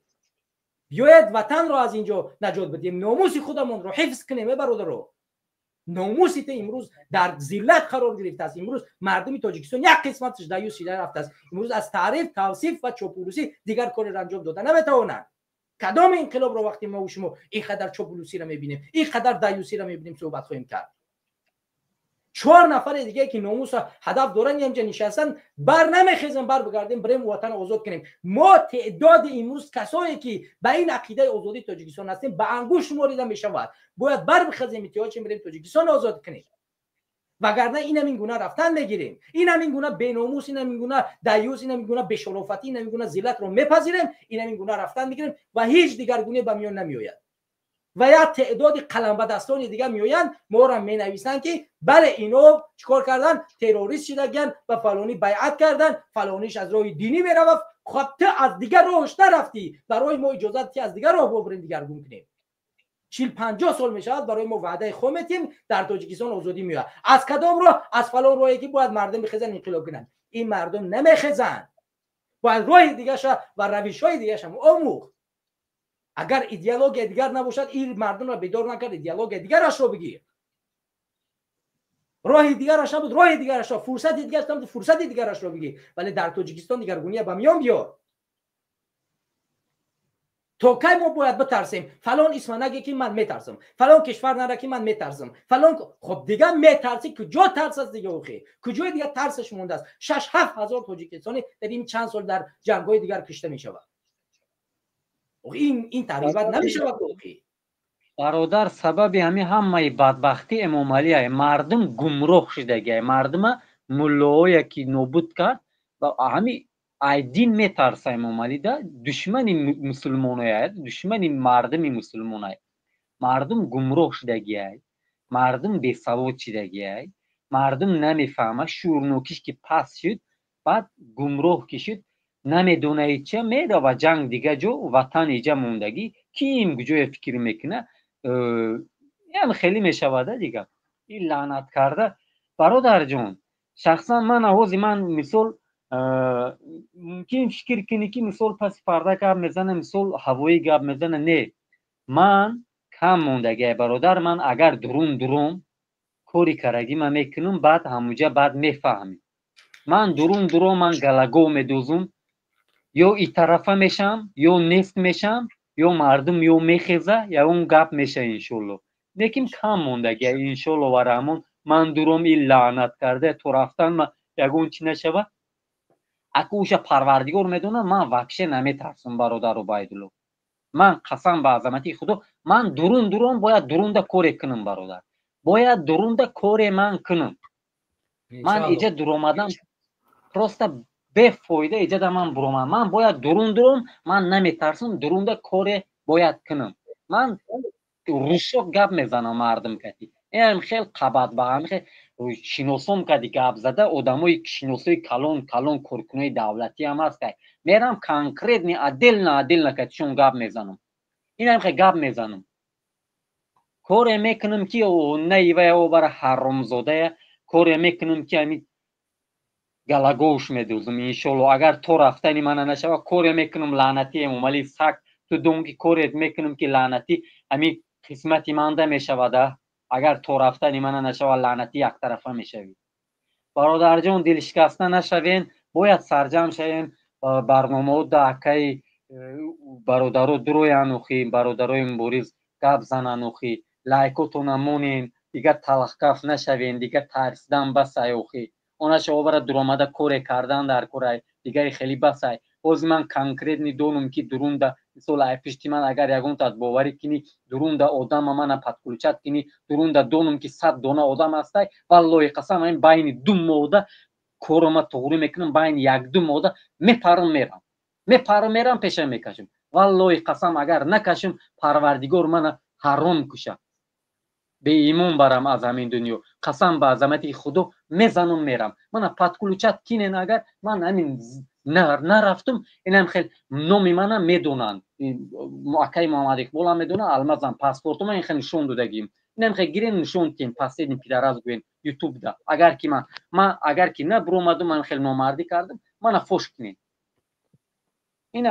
اینا من گپ زدستم من اگر آدم هسته درونده من ایجا میرم پتکلچت میکنم شناسم من با کتشون گپ میزنم یک هسته گپ میزنم نترسیدم میبرم برزه میبرم ایقفم خیزم تمام انشالله برادر حتما صحبت میکنیم میبینیم انشالله جوابی تشکیل شود اگر جریان پیش بره حتما چون این کارهای عملی صورت میگیره همین که یک مخالف علاقه به یک کشور سفر کرد خودش یک فولی نیک است و امیدواریم که از همین سفر دیگر مخالفا یک درس عبرت میگیرن و از همون کرسی که طوری که الماس گفت از همون کرسی که در اون نشستن سالها بر نمیخیزن و از اروپا بیرون نمیروند رفت و اومدها آغاز مییابد و از همین طریق ما و شما میتونیم در تاجیکستان یگون دیگرگونی به میان میاریم اگر نه همین گونه نشستن ها ادامه خواهد کرد و همین گونه خاموشی ها ادامه خواهد کرد و هیچ دیگرگونی در جامعه به میان نمیاد و ما بایدم اولین کاری که میکنیم این راهبران مخالفان و این اشخاصی که در همینجا قرار دارن سالها وعده انقلاب میتن باید برخیزن با تاجیکستان یا با کشورهای همسایه از هر راهی بروند گفته شنید کنن و یک فرصتی را احیا کنن که مردم تاجیکستان و مخصوصا شما جوانها توانایی رفتن به این جبهه ها را داشته باشید و از این طریق به تاجیکستان وارد شیم. وگرنه این گونه ای که ما هر کس ما به خاطر اختیاراً به خودمون به هر راهی که بریم بدون برنامه، این گونه شکست ما را انتظار است. به همین خاطر باید ما در سرجمعی باید مجبور بسازیم این مخالفان تاجیک رو برای او که این از کرسی خود بر بخیزن و بخیزن همون جبهه ها را تشکیل بکنن. الکی خودی شرافدین این کار کرد، این یک فولی نیک است و من مطمئنم که این مجبور میسازه که دیگر رو برای این کار بکنن. و از جمله خودی من مجبور هستم که در برابری که برادر ما این کار کرد و من باید دیگه فرصتاش باموزم، دیگه فرصتاش ببینم، از این فرصت استفاده ببریم و بر بگردیم به یک کشور همسایه و در اون کشور همسایه این فرصت ها رو احیا کنیم که شما جوانایی که توانایی جنگیدن دارید و میتوانید بر بگردید وطن رو آزاد و آباد کنید و اونجا بر بگردید و بتونید وطن رو بسازید. اگر که تنها فعالیت ما در کشورهای همسایه با یک دفتری باشد که با یک نشستی باشد که ما بکنیم، این کافی نیست. ما باید در کشورهای همسایه اونقدر اونها رو مطمئن بسازیم که اونها برای ما اجازه فعالیت کامل رو بدهند که ما بتوانیم کاملا مثل سال 1990 فعالیت داشتیم اون گونه فعالیت کنیم که بتوانیم تاجیکستان رو آباد کنیم. برادر ریگری سلامت باشه. اگر اجازه باشه دیگه 4 مصرع در همین سگو گفتگیم خواهی پیش با همین خانم برای سگو شعر ما بفرمایید. این سگ دیلم به کرسی خود میبالند، با خشم و غرور خود خوشحالند. روزی بشود به خاک یکسان شوند، در خشم مردم مظلوم گرفتار شوند. انشالله امام علی سگ شکستید نزدیک شکستید میتیم. زنده و سلامت باشید. زنده و سلامت. الله نگهدار باشه برادر عزیز. تشکر از برادر ما که پیوستن به برنامه و صحبت کردن و از دیگه برادر واقعا هم خیلی خوشحال شدم که امروز در برنامه توانستیم طولی حدودی 3 ساعت با هم صحبت کنیم و درک کنیم و برنامه و نقشه بکشیم و کوشش کنیم که در صورت در جریان آگاهی مردم یک سهمی داشته باشیم و در آینده کوشش تلاش بکنیم که این حرفای ما به عمل تبدیل بیاید و سفرهای ما به کشورهای همسایه و کشورهای نزدیکی تاجیکستان صورت بگیرد و بتوانیم یک دگرگونی رو در جامعه تاجیکستان به میان بیاریم. اگر حکومت امام رحمانوف امروز میخواهد دگرگونی را به میان بیارد، فرصت دارد، یک مدت کوتاهی میتواند تغییرات به میان بیارد و کاملا ساختار را تغییر بدهد. و یا اینه که اگر ملت تاجیک و مردم تاجیکستان میخواهند دگرگونی در داخل وطن بیاید، امروز فرصت است که بر بخیزن به میدان و انقلاب بکنن. و اگر این فرصت ها به میان نآمد و یا اینکه هر کسی دیگه ای که در شاخه نظامی کار میکنه در تاجیکستان و میخواهد تاجیکستان آباد شود و دگرگون شود و در کوتاه‌ترین فرصت این کار انجام بدهد که نیاز به از دیگر طریق در آمدن به تاجیکستان نشود، وگرنه امکان دارد که هر فرصتی را هر مخالفان تاجیک استفاده خواهند کرد و برای بازگشت به تاجیکستان تیاری خواهند دید، چون زیاد از 10 سال میگذرد و این بسیار سخت است که مخالفای تاجیک 10 سال در خارج باشند و نتوانند وطن خود را آباد و آزاد کنند و به تاجیکستان بر بگردند. این یک لطمه و یک ضربه سخت برای مخالف تاجیک است و به این خاطر دیگر باید راههای بازگشت به تاجیکستان دیده شود و ما با کوشش تلاش کنیم از هر راهی به تاجیکستان بر بگردیم. به همین خاطر امروز فرصت است، اولین فرصت برای حکومت اصلاح کن، تغییرات به میان بیار، برای مردم خدمت بکن. اگر کردی این کارهایی که دوم و سوم میشود مردم نمیکنن و در صورت اون مردم بربخیزید و دگرگونی را در تاجیکستان انقلاب را شروع کنید و اگر که انقلاب نشد شاخه نظامی که هست کار میکنن امروز در تاجیکستان تلاش کنید دگرگونی به میان بیارید، حکومت از بین ببرید تا اینه که دست به دور آمدن از طریق کشور دیگری نشود و در غیر صورت امکانی وارد شدن به تاجیکستان موجود میشود و ما و شما ان شاء الله که کوشش تلاش میکنیم تاجیکستان رو دگرگون کنیم. در آخر برنامه دعا میکنیم که پروردگار همه ما و شما را از ظلم و ستم دیکتاتور امام علی رحمانوف رها کند و پروردگار برای ما و شما توانایی رو بتید که ما وظیفه‌های اصلی که این آزاد کردن تاجیکستان است به عهده بگیریم و جسارت نام بتید که برای عملی گردانیدن این وظیفه راه اون را پیش بگیریم و سفر بکنیم و کوشش کنیم که در راه مقدس برای این وطن این ملت بجنگیم و خدمت کنیم و کوشش کنیم که تاجیکستان را از دست این ظالمین نجات بدهیم. پروردگار با تمام کسانی که در این راه ظلم دیدن، ستم دیدن، زندان شدن، کشته شدن، پروردگار کسانی که کشته شدند جاشون جنت بگردان، کسانی که در زندان هستند پروردگار صبر جمیل بفرما و در کوتاه‌ترین فرصت به اونها آزادی را مشرح بگردان. دعا میکنیم که پروردگار هر کسی که در ظلمی مردم تاجیکستان و ملت تاجیک دست دارد پروردگار دست اونها را کوتاه بگردان، دست اونها را قاق کن و پروردگار برای کسانی که در راه مبارزه و آزادی تاجیکستان نیت نیک دارند و میخواهند تاجیکستان آزاد شود، آباد شود، پیشرفت کند، پروردگار آنها را مشرح بگردان، نیروشون بده، از دیدگاه مالی برای اونها، از دیدگاه هر اطرافی هست برای اونها فراهم بساز، مهیا بساز که اونها بتوانند به تاجیکستان بر بگردن و وظیفه‌ای را به دست بگیرن که به این ملت، به این کشور، به این سرزمین خدمت بکنن. ما دیگر وقتی زیادی شما را نمیگیریم برادران و همیاران عزیز. ما زیاده از تقریبا 3 ساعت، یعنی 3 ساعت 254 دقیقه در پخش مستقیم هستیم و بسیار خسته شدیم. همونطوری که میبینید اوضاعمون هم گرفت از زیاد صحبت کردن. در آخر برنامه به نظرم کمی بلندتر صحبت کردم و کوشش میکنیم که انشاءالله برنامه کوتاه‌تر باشد چون خسته کننده نباشد برای بینندگان. ما بریم صحبت‌های خصوصی با دیگه برادران صحبت کنیم، ببینیم که انشاءالله همین که میتوانیم برای آبادی و آزادی تاجیکستان نقشه ها بکشیم، برنامه ها مدب بسازیم و بتوانیم که انشاءالله به تاجیکستان برگردیم، با سر بلند تاجیکستان رو اداره کنیم و نگذاریم که هر بی‌نسب، هر کثیف، هر ناتوان در سر حاکمیت قرار بگیرد و هر کاری که میخواهد دلش انجام بدهد، نه اون چیزی را که ملت میخواهد، نه اون چیزی را که مردم میخواهد، نه اون چیزی را که خدا میخواهد، بلکه اون چیزی را که خودشون میخواهد اون کارو میکنن. ما کوشش میکنیم که ما برگردیم و اون کار را انجام بدیم که اون چیزی را که مردم میخواد، ملت میخواد و خدا میخواد. ما دعا میکنیم پروردگار ما را به این راه استوار بگرداند و اراده قوی و ایمان کامل ما بدهد که به تاجیکستان برگردیم. دیگر همه شما هموطنان به خدا میسپارم تا برنامه‌های بعدی شما را پروردگار در امان خود نگه بدارد و از همه شما عذر میخوام اگر حرف زده باشم که شما را رنجالیده باشیم و امیدوارم که شما برنامه را دستگیری میکنید، لایک میکنید، پدیلیس میکنید و بیننده بیشتری به برنامه ما جلب میشه و تا اینکه ما بتوانیم با اون هدف اصلی تاجیکستان آزاد است با اون برسیم. تاجیکستان آزاد، با نیت آزاد، به سوی تاجیکستان آزاد. شما را به خدا میسپارم. السلام علیکم و رحمت الله.